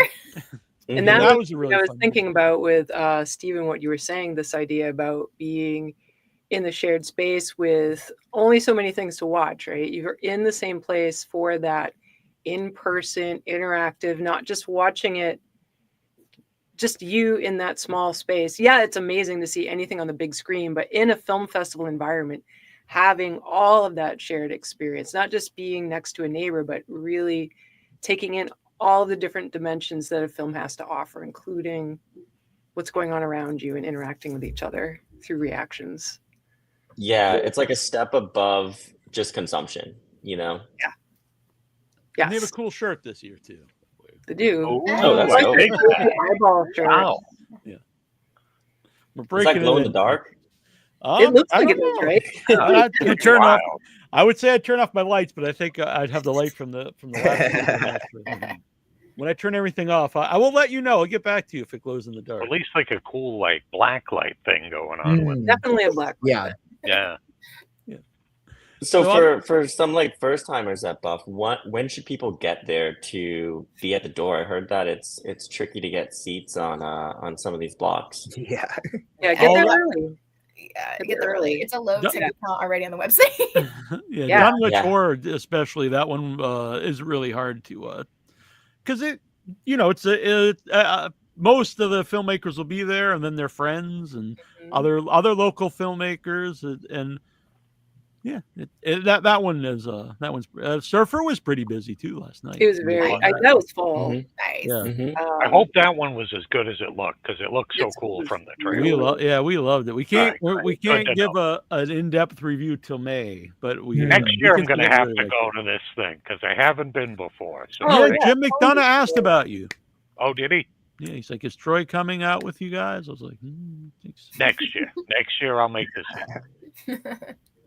So what are some standout things that each of you would say about what you create to try to make the sales for people to seek you out?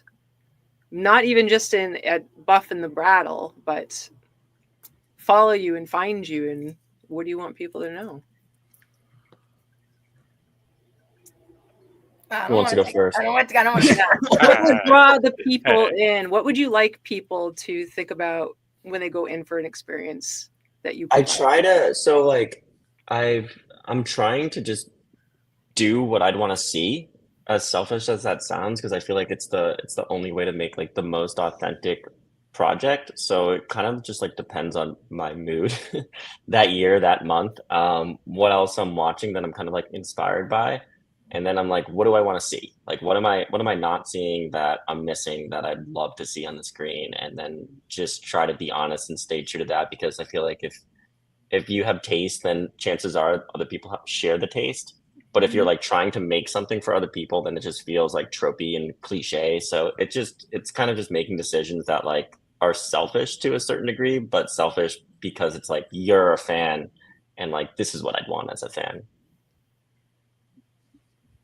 I think that's good advice, because a lot of, you know, that's how original movies are made, I would say, as opposed to like a movie made by committee. Like, oh, we got to have this in it, this in it, and blah, blah, blah. Yeah, finding those ways to try to appeal to a crowd, it has that kind of stiffness.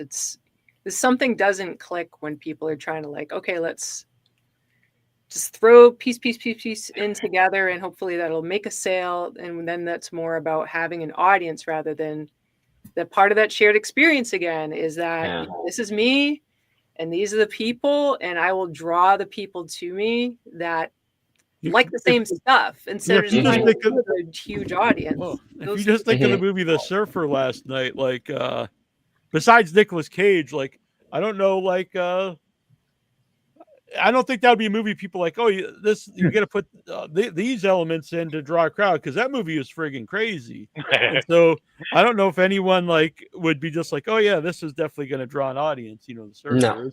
It was us who the writer was like, this is what I want to make, and they made it. Mm-hmm. Yeah, I think selfishness has like a negative connotation because the context it's used is always in a negative way. But I feel like in the filmmaking and just art in general, I would call it almost like an integrity. There's an integrity to be selfish, like in that sense, because it's like, if you're not making what you want to see, then why are you doing it? That would be my next question. It's like, what's the point if you don't like what you're doing, right? Like, just do something else then. Unless I guess the point of doing it is that you really want to portray something you hate, but then I guess you would still want to enjoy that, right? I don't know. Like, you know, but yeah, I feel like for me, it's like I'm always just testing things out. So I'm not sure what specific draw would be for me to bring people in, except like this kid's doing a lot of different types of things. And it's like you don't know what you're gonna get when I show a film, because they'll be pretty different from each other.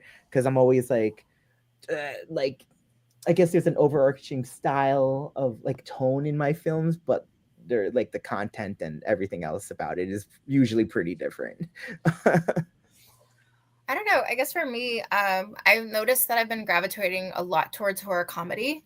I think that horror, the genre itself, is really interesting, how we can talk about really difficult things to talk about. And it's also just that image on the screen, and you see how different audience members react. I know sometimes when I say, oh, I'm a horror filmmaker, people get really scared, or my family like, oh, just another horror movie. But then if I show them the pieces I make, they'll be like, oh, well, I have this movie I like, or I have this movie I like. And I think another thing is just, you know, what is it they say? Don't chase what's being popular at the time, or like if there's like No Strings Attached, there were 2 No Strings Attached movies, or there were 2 of the same movie. And I guess it's super important to just be making what you want to see, or what I want to make, and then putting it out to an audience. I feel like once you put your baby in the world, it's not really yours anymore. It takes on a life of its own. And again, just being so lucky to screen at Buff 2 years ago with Petunia, we had one of the best screenings because people came up to me and they were like, whoa, that was insane. Or what happened after this? Or, you know, and it starts a conversation. And I think that's my favorite thing about going to movies. Or I'm going to give a prime example. The Brutalist just came out. It has a 15-minute intermission. It's so cool. You watch the movie and you go to the lobby and people start talking to each other and interacting and having conversation. And you go back in the movie and then, you know, you finish it up and then. But, you know, it's like art is different for everybody. But I, again, really like horror or thrillers, or just making sure that you give the audience a chance. They want smart material. You should be giving them something that's not going to dumb them down. Like, you know, the audiences, they're there to respect your work and give good feedback. And every time I've screened something, someone always comes up to me and gives some kind of constructive feedback, which I really appreciate. Nice. That's a good message too. You know, it doesn't do someone any good if you just say, "Oh, that's great." I mean, you know, and you don't mean or whatever. But it also doesn't help if you just like, "Oh, that didn't work," or "That sucked," or something. But if you give them like, "Oh, like maybe this could have, you know, this would have helped this," or whatever. You know, like you said, constructive criticism, not just, you know, this sucked. And being flexible, just being flexible with people's feedback. Yeah, I think that was such a stage like in filmmaking for me, is like learning to accept feedback and like hard feedback and holding yourself accountable to it, and understanding that like even if that's not your intention, the way that it was received, it still is received that way, and those feelings are still valid by whatever person had those feelings. So like just being reflective in that, I think is like actually like a really like cool, humbling experience of being like, well, I didn't mean that at all, but like that's how that came across to that person, and they're not wrong to feel that way, you know. So I think it's like a really cool, especially horror, because it can be so mind bending and challenging, that I think that you get into more controversial like conversations with pieces if you do have like ground that you're standing on or a message that you're trying to send. And so I love it as a genre. I think it's so much fun, and I think that like the fans of horror and just genre filmmaking are just some of the best people. By the way, before we go to the next thing, the other person who's going to come on here was Russell. So I have no idea where Chris came from. I've met Russell before. Yeah, if there's a Russell Chris out there, Coleman? you're welcome to come on the show. No, I took his spot. All right. Steven, where can people do you after your shorts play, do you put them on another platform? Do you put them on YouTube? Is there a place for people to watch them afterwards? Yeah, so the last film that I made got picked up by Cineverse and is going to be on Screenbox sweet. On 420. Yeah. So it's playing on this program called Bloody Bites. It's run by Tony Wash, who's a So I got a film in that. So my last short That's really not to cut you off, but it is cool. It used to be basically after your short. If your short played a festival, it would either go on YouTube, on your own personal YouTube, or just disappear. But there are a rise of platforms that showcase shorts today. There still could be more, but there are places that they can go. Yeah, and like shout out to Nightmares Film Festival. They're the ones who set that up. So huge shout out to Jason Tostovan. He's great. And everybody says like, oh, you see on the Film Freeway like distribution opportunities, and I'm like, yeah, sure. And when I got the email, I was like, wait, this is actually like a real thing. Like this, what's the catch? And just in conversation, they're trying to do more of this. I think people are seeing the value of shorts, and I think that there's not really a platform for people to appreciate them yet. And to like really monetize them yet, but there are some people like putting forth that effort, and I think that we're going to start seeing, which is like shorter attention spans. Movies are going to get shorter. I mean, you're still going to have your 3-hour brutalist, of course, but I think that like if content remains to be pumped out like at the speed that it's being pumped out, I think people are going to have an easier time choosing things that are shorter. Well, people say this about podcasts.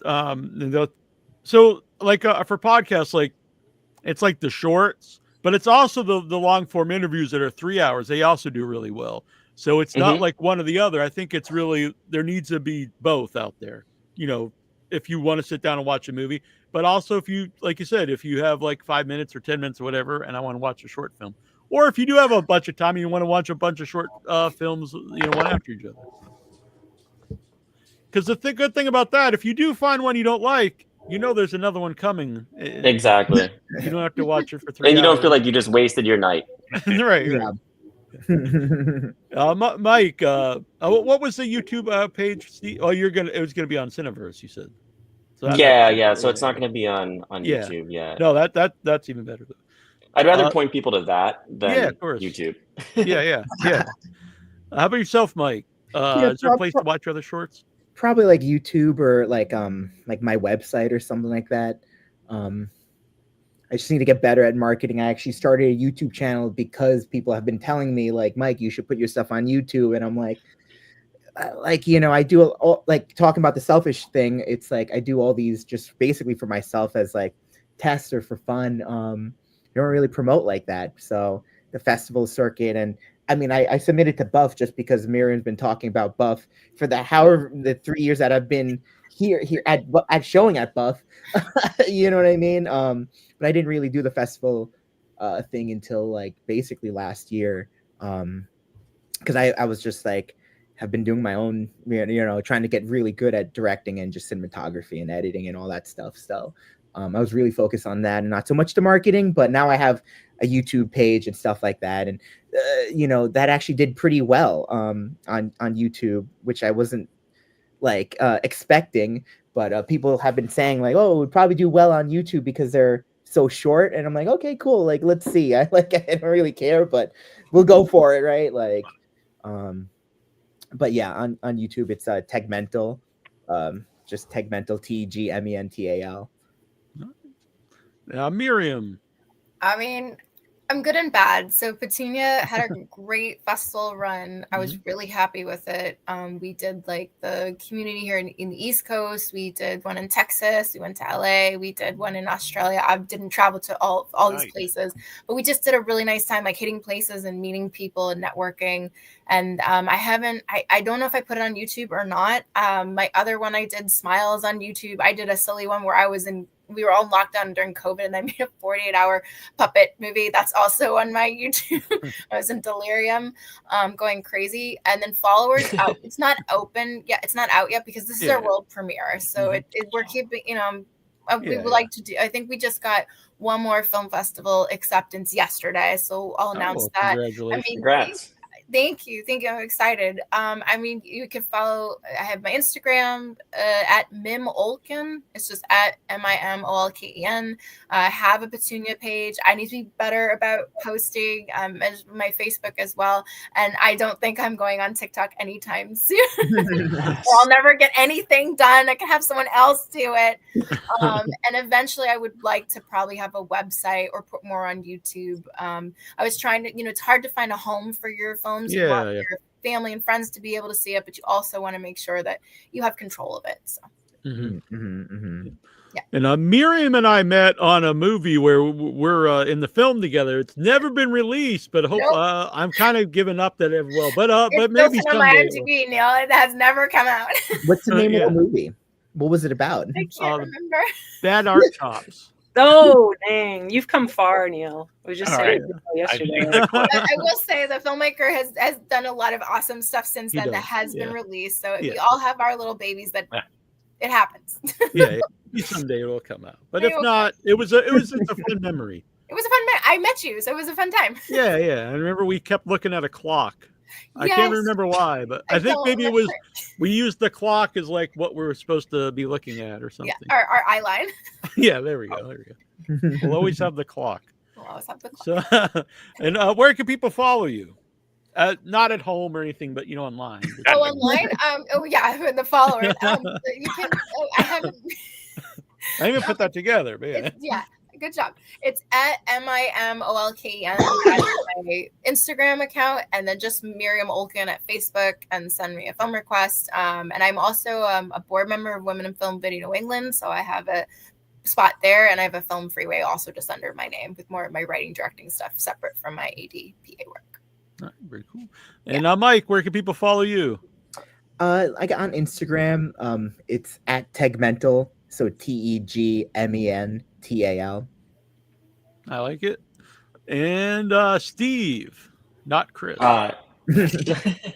Schloss Films, SCHLOSS Films is my Instagram handle.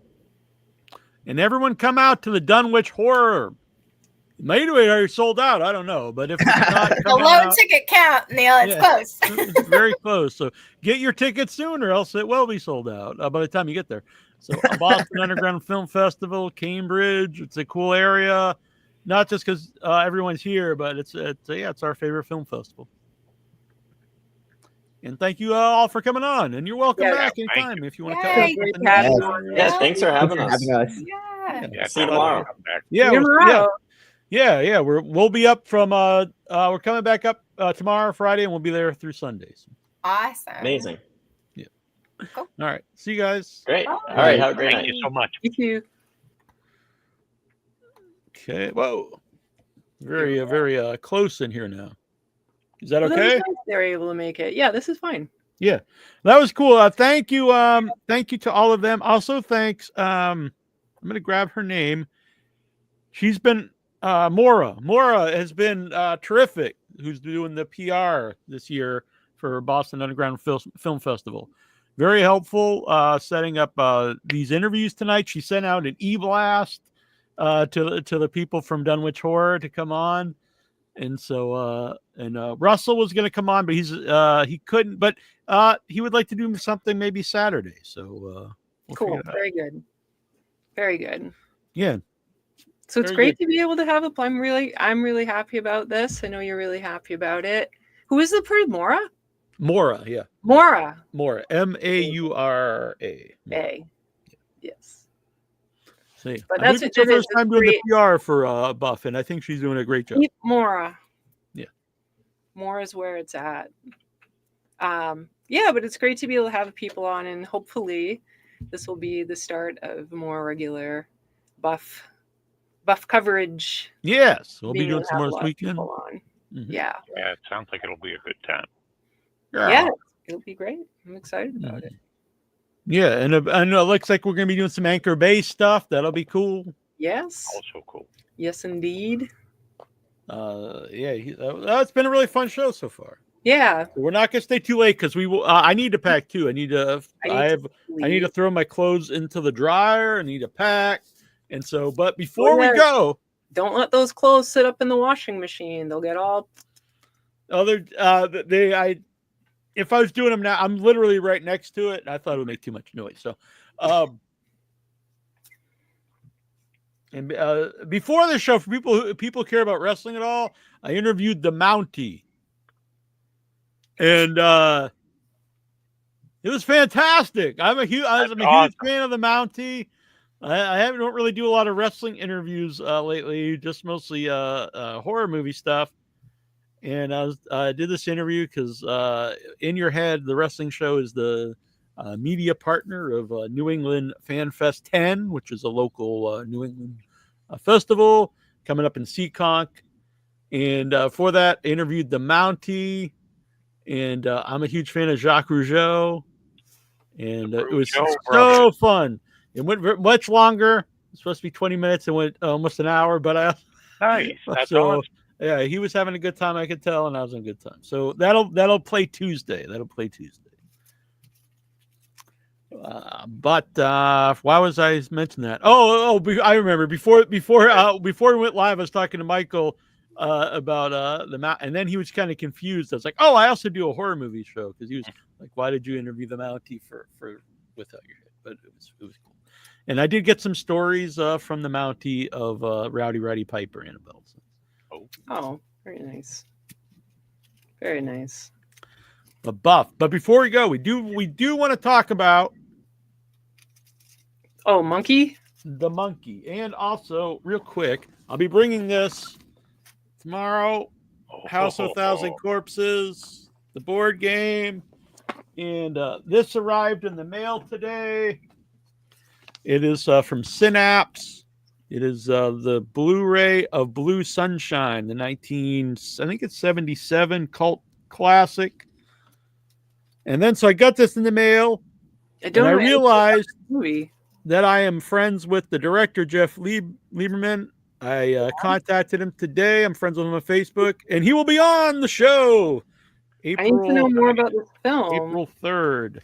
Tell me more about the movie. All right, let me grab the Blue Sunshine, and I know it just played out in L.A. because of the restoration.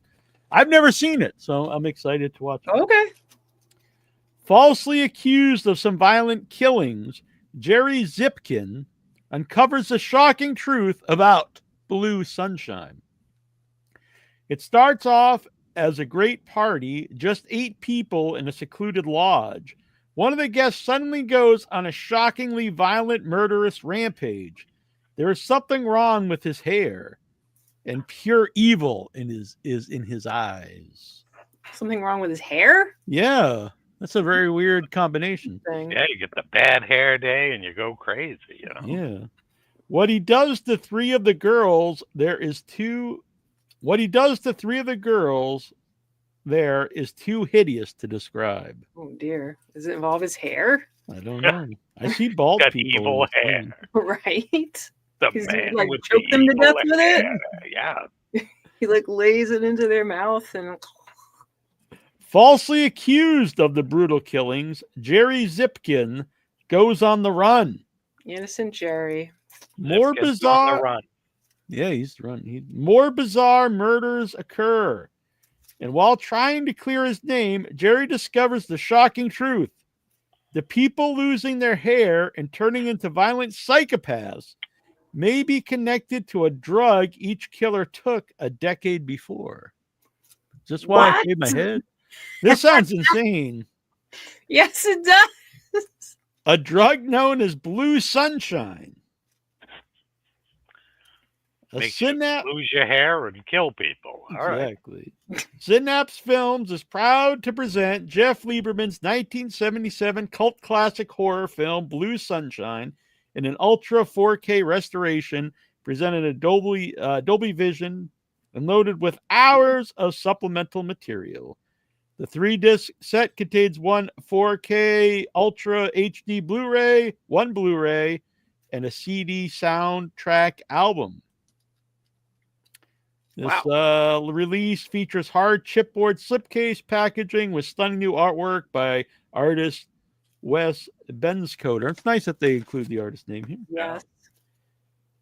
So, bonus material, it's the restoration of the film from the 35 millimeter cut. 2 audio commentators featuring Jeff Lieberman. New introduction by Jeff Lieberman. Archival interview with Jeff Lieberman. Lieberman on Lieberman video interview. A lot of Lieberman on this. Channel Z Fantasy Film Festival interview with Mick Garris and Jeff Lieberman. Oh. Fantasia Film Festival Q&A moderated by Michael Gingold and director Jeff Lieberman. Anti-drug scare films from the 60s. That's kind of funny. Jeff Lieberman's first film, The Ringer. Trailers, still gallery, and a bunch of other cool stuff. So, wow. Sounds like it's loaded with goodies anyway. So when I asked, Lieberman. when I asked him about coming on, he's like, he would love to do it as long as we don't just talk about Blue Sunshine. He said, I've been talking a lot about this. I said, well, we'd be happy to talk about your whole career. Then he was all in. Cool.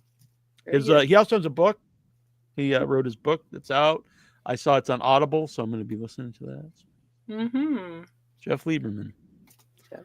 I'm down. Cool. Yeah. Right. Monkey. Mama, monkey. I'm trying to find the name of his book real quick. John, ready? We're going to talk about the monkey here. 1 second. The new movie by Oz Perkins, based off the Stephen King story. I believe it's a fairly short story. Day of the Living Me, Adventures of a Subversive Cult Filmmaker from the Golden Age. That is his autobiography. So that sounds like a fun one to me. All right.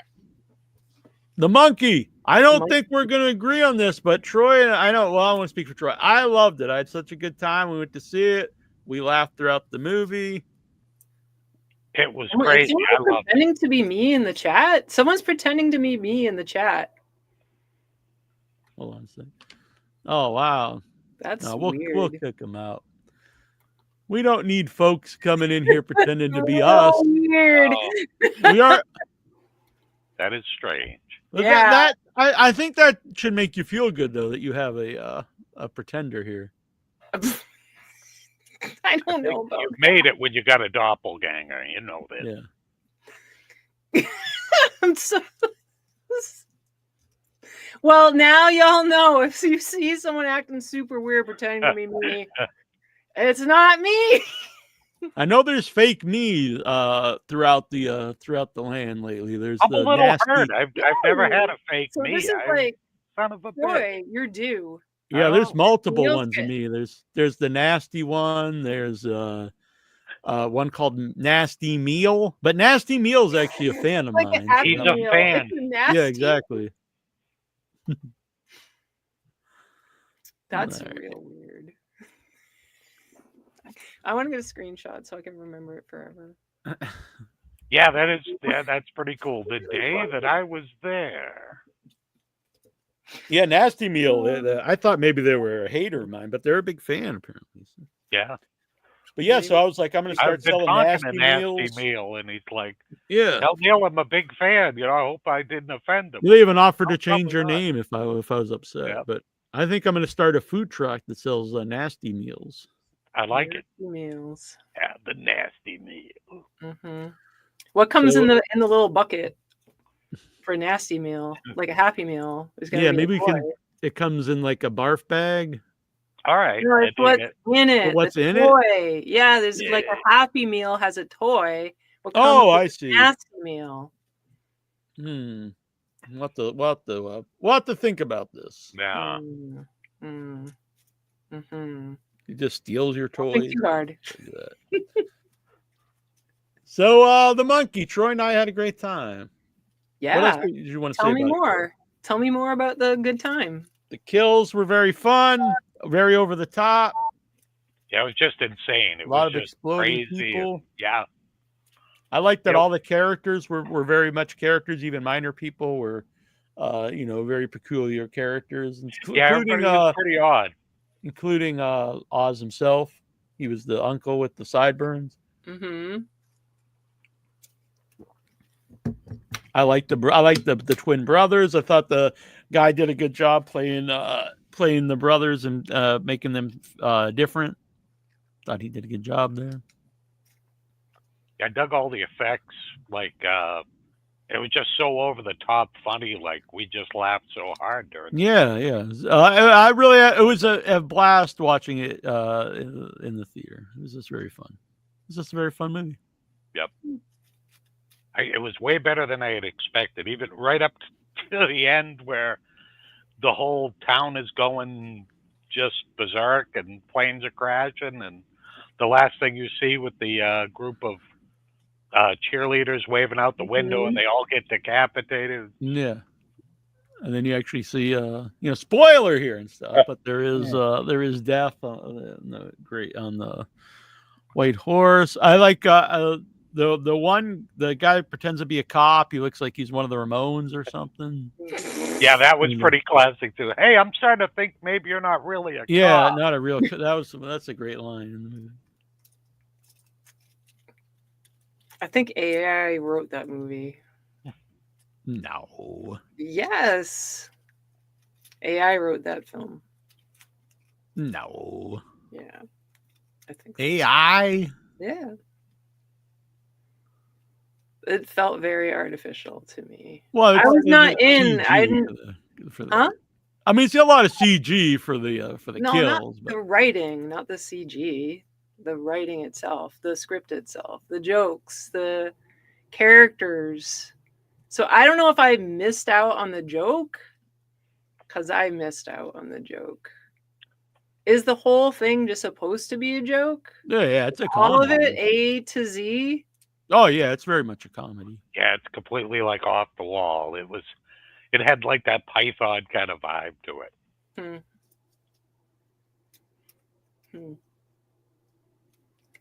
Maybe if I watched it again, I'd feel differently.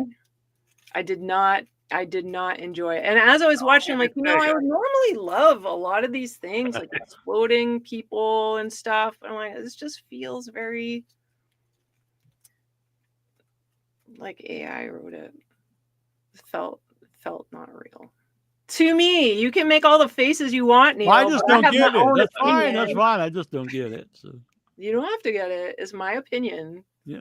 My and opinion. The monkey itself spooked me out. It was a spooky monkey. And the thing, that's one of the things I was think that started me on the wrong path, was it made me think of the Annabelle movies. I'm like, no one in their fucking mind would buy this monkey. And that's where it all started. I would probably buy it. It's pretty cool. But it wouldn't even exist. It is not of its time. It is like the Annabelle doll. But what time was it made? Confused. Well, I'm not sure what that would mean. It's not of its time. Because it's supposed to be really old. Yeah. Right? And it is not manufactured in a way that a really old toy would be manufactured. Well, they had those crank monkey toys for like. They don't look like that. It's all detailed, like the nose is hyper realistic. I feel like you're just going to keep sitting here and stare. I don't know what I'm supposed to do. I just don't agree. So I don't know what I'm supposed to. What am I supposed to just blank face? I don't know. That's what you're doing. Well, I just don't agree. I don't really even get the. I could see you don't like the movie. I don't really get the idea that it's like AI or anything. Because I feel like it felt very artificial. It felt like it was not. That's how I felt. I didn't feel like it was. I felt like it was really I feel like it. I don't know. I don't know the people who made it. That was my feeling. I don't know. It's a mystery. Well, Oz Perkins, you know, he did Long Legs and he did. I hated that movie too. Yeah, I'm not a big fan. No, that was very artificial. I love Gretel. Well, it's just trying to plug and play things that might be entertaining for people. It did not seem like a movie that person wanted to see. As we were talking about with the three filmmakers just now, you make the things that you want to see. It felt like this person was making things that other people would like to see, which is fine. I don't know. I thought it was it really stuck to. It was trying to be a over the top comedy, and it stuck to that throughout the movie. Cool. I don't know what to. This is like a stalemate of silence. No, it's fine. It's fine. I mean, I don't know what I'm supposed to say. I loved it. That's all I'm going to say. I thought it was. It's probably my favorite movie of the year so far. I had a great time watching it. Ditto. Wow. We were 2 for 2 this year, and then we saw the new wrestling movie, and it was it was not good. I heard it was horrific. It was like a car wreck. Then I was reading the real story of her. It makes me like, why don't they just? I'd like to just see like a good documentary about her. I guess Mildred Burke.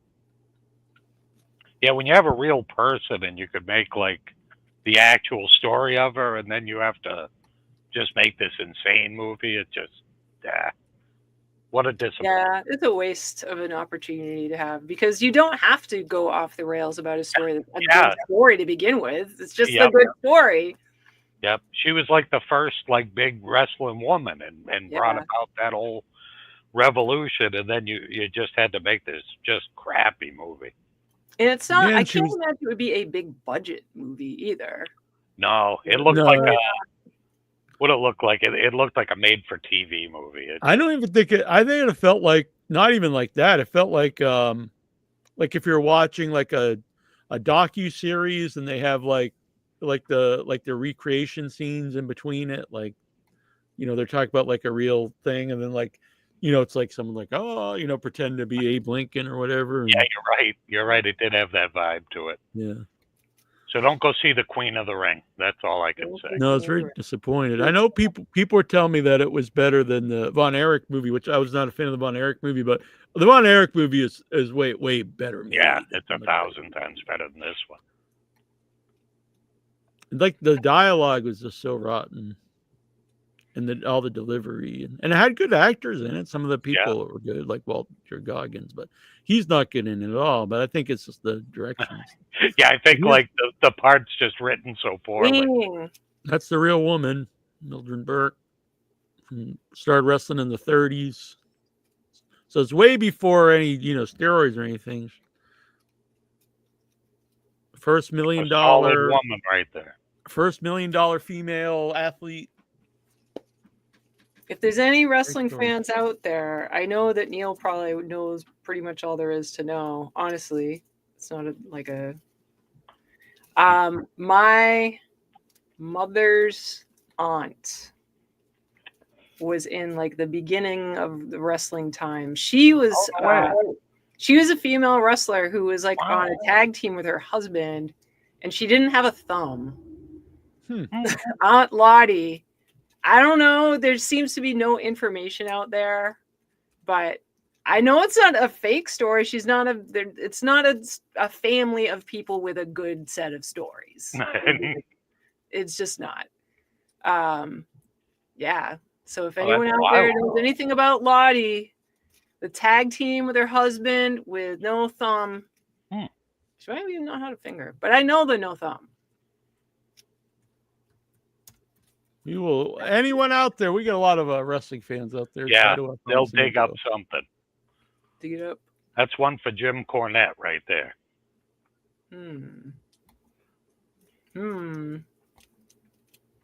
Yeah, there's a lot of the real wrestlers, were in the movie as characters. Elvira Snodgrass, which is an amazing name. Mae Young. Killam Gillum. The Killam Gillum thing was very strange because they have her get killed in the ring at like 20-something years old. And so I was like, I mean, I actually know the name. Like, it's way before me, but so I looked her up, and she lived till like until 2009 while I was still doing the podcast, and was like 89 years old. And I was like, what the hell? Like, Great. So this movie's not even truthful. no. Here's Mae Young back in the day. Oh, she's lovely. And if you don't know, Mae Young was wrestling in the 90s. Dang. Yeah, in she was a WWF little old TV. lady when she was still wrestling. Yep. Her and the Fabulous Moolah. But yeah, she was in it. Yeah, a lot of people. So it's just it was a missed opportunity, I would say. Big time. So we'll be heading to Buff tomorrow. Tomorrow, I get out of It'll be a good work time. and I'll be shuffling on over to pick up Mr. Jones. And Yeah, then next year I'll have to go. This does sound like a ton of Yeah. fun. Like This was I Mae would- Young. Oh in the yeah, 90s. there you go. so fierce. So there she was in her early Yeah, days, and this she was rules. she was still a big character in the 90s. Yep. She rules. My hero. Yeah, she was still taking bumps and stuff. Look at her. Yeah, she's crazy. This little old lady. I'm like, my Whoops. God, she's like my I grandmother. thought I took it off. Sorry. You did, but then it came back. Oh, I must have Mae- double clicked. Mae Young will not leave. She's like, no. I wasn't against it. I was like, Nope. she's cool. We need more of that in the world. Yep. But yeah, the festival begins this weekend. I am tired, and I'm going to go to sleep. Yes, it's true. They left out a whole brother in the, and then I heard the director say why. So the original Von Erichs, it's Carrie, Kevin, Michael, David, and Chris, and so they combined Chris and Michael into one. And so I heard the director say that it was like redundant to have these two, like they're real fucking people, asshole. Like Fritz shouldn't had so many kids. God damn it! This guy that lived was redundant because they both died in terrible ways. But like, it's redundant. All right, so we'll be back next week. I think next week we're gonna have the folks from Head Like a Hole on the show. Nice. Looks like I'm not positive yet, but they'll be on soon. But all you all out there, Neil and I will be on throughout the whole weekend covering the Boston Underground Film Festival. It's usually pretty random. I'd love for it to be scheduled, but we didn't get that to happen. So just watch us. We'll show up on the Facebook. But YouTube is the best place because if you want to come in the chat, that's good for us. It's good for you. And while You we're can out and interact. about, it is possible we could schedule stuff, while we're there Friday or something. So maybe we'll work that out. But if not, just subscribe here on YouTube. You can follow us everywhere. It's cool wherever you watch us, but it's the best way is on YouTube. You can interact easier with everybody, and including us. And help us out. Subscribe, share this out, hit the like button, leave some nice comments. Hit it. Don't pretend to be us. Yeah. And one Now, time. I'm like, well, fuck. Really? You've made it now. You've made it. You have an image. Freaking dabbles. Yep. That could probably is. And then you can. This is why I said, don't do it, Neil. Don't do it. We've cultivated a beautiful world, and without your head, and now we're at this beautiful place of lovely people. Yeah, but there's some over here where the trolls lived. there's some cool folks. So we got Vagina Wrinkle pops in. That's Taz cool, Resident but you know what? Artist. I don't have to worry about them putting me in the world. No, they're not. Yeah, those people. But there are other people. Mm-hmm. If you see these crazy kids in the wild at the Buff, come up, say hi to them, buy them a popcorn or a thing of Twizzlers or something. Yeah. Don't That's give them a shout out. The first, this first convention that we went to together, Rock and Shock, I was like, I'm not famous, so don't kill me yet. Don't come up and attack me at the show. I'm not ready to go. I'm not famous enough for it to matter. I hated your critique of my movie. That actually had come up recently, but I won't go into the story. What, but you mean murdered? No. About being mad. What? About being mad. What Troy said about being mad about your critique of the movie. I can't say who or what. I told you off air. Oh, freaking! Yeah. I'm throwing this out to all of our filmmaker friends out there. Read Owen King's double feature. Our first guest made me think of this when he was talking about the copy of his movie, and then they couldn't find the negatives and things. Read it, and I want someone to make the movie of it. It's a bizarre, really tweaky, twisted story. If you guys haven't read it, like, go to the library, get it, listen to it, read it, whatever. Cool. I think it was his first book. It was like 2010, maybe. So it's been around for 15 years. So. And what is the name of this? Double feature. Double. It's very strange. It's probably a lot more sexual at the end than it should be. It's the King. And uncomfortable, but it's really, really good too.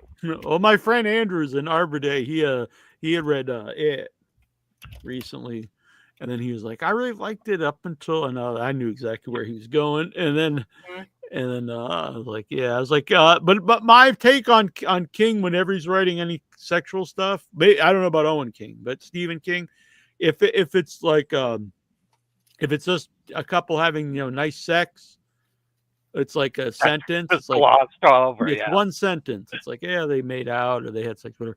But if it's something horrific, some type of rape or just something awful, or if it's some way, then it's like paragraph after paragraph in detail. Yeah. Well, this one, it's not quite that crazy, but it still gets a little crazy. But that's the one I want to see as a movie. I want to see this as a feature film. Somebody make it. I think it would be really, really cool. All right. I've got a lot of compliments on the shaved head, so I'm gonna keep it, I think. It looks cool, Chief. I dig it. Just don't do the blue whatever movie. Maybe that's how I didn't shave it. I just did. I was eating the blue chew or whatever. Not blue chew. That's I don't know what it was. Blue velvet. Oh, blue sunshine. Blue sunshine. Yep. All right. I can't be taking blue chew at Buff. It'll be very awkward. All right. I am very excited to see everybody. All right. Oh man, Jim McDonough. All right. All right, we'll be back. We'll be around this weekend. See everybody. I don't even know what I'm doing anymore. I don't know either. It's a butterfly. Mm-hmm. I'm a jittery man. All right. Good night, folks. Bye. Hasta luego.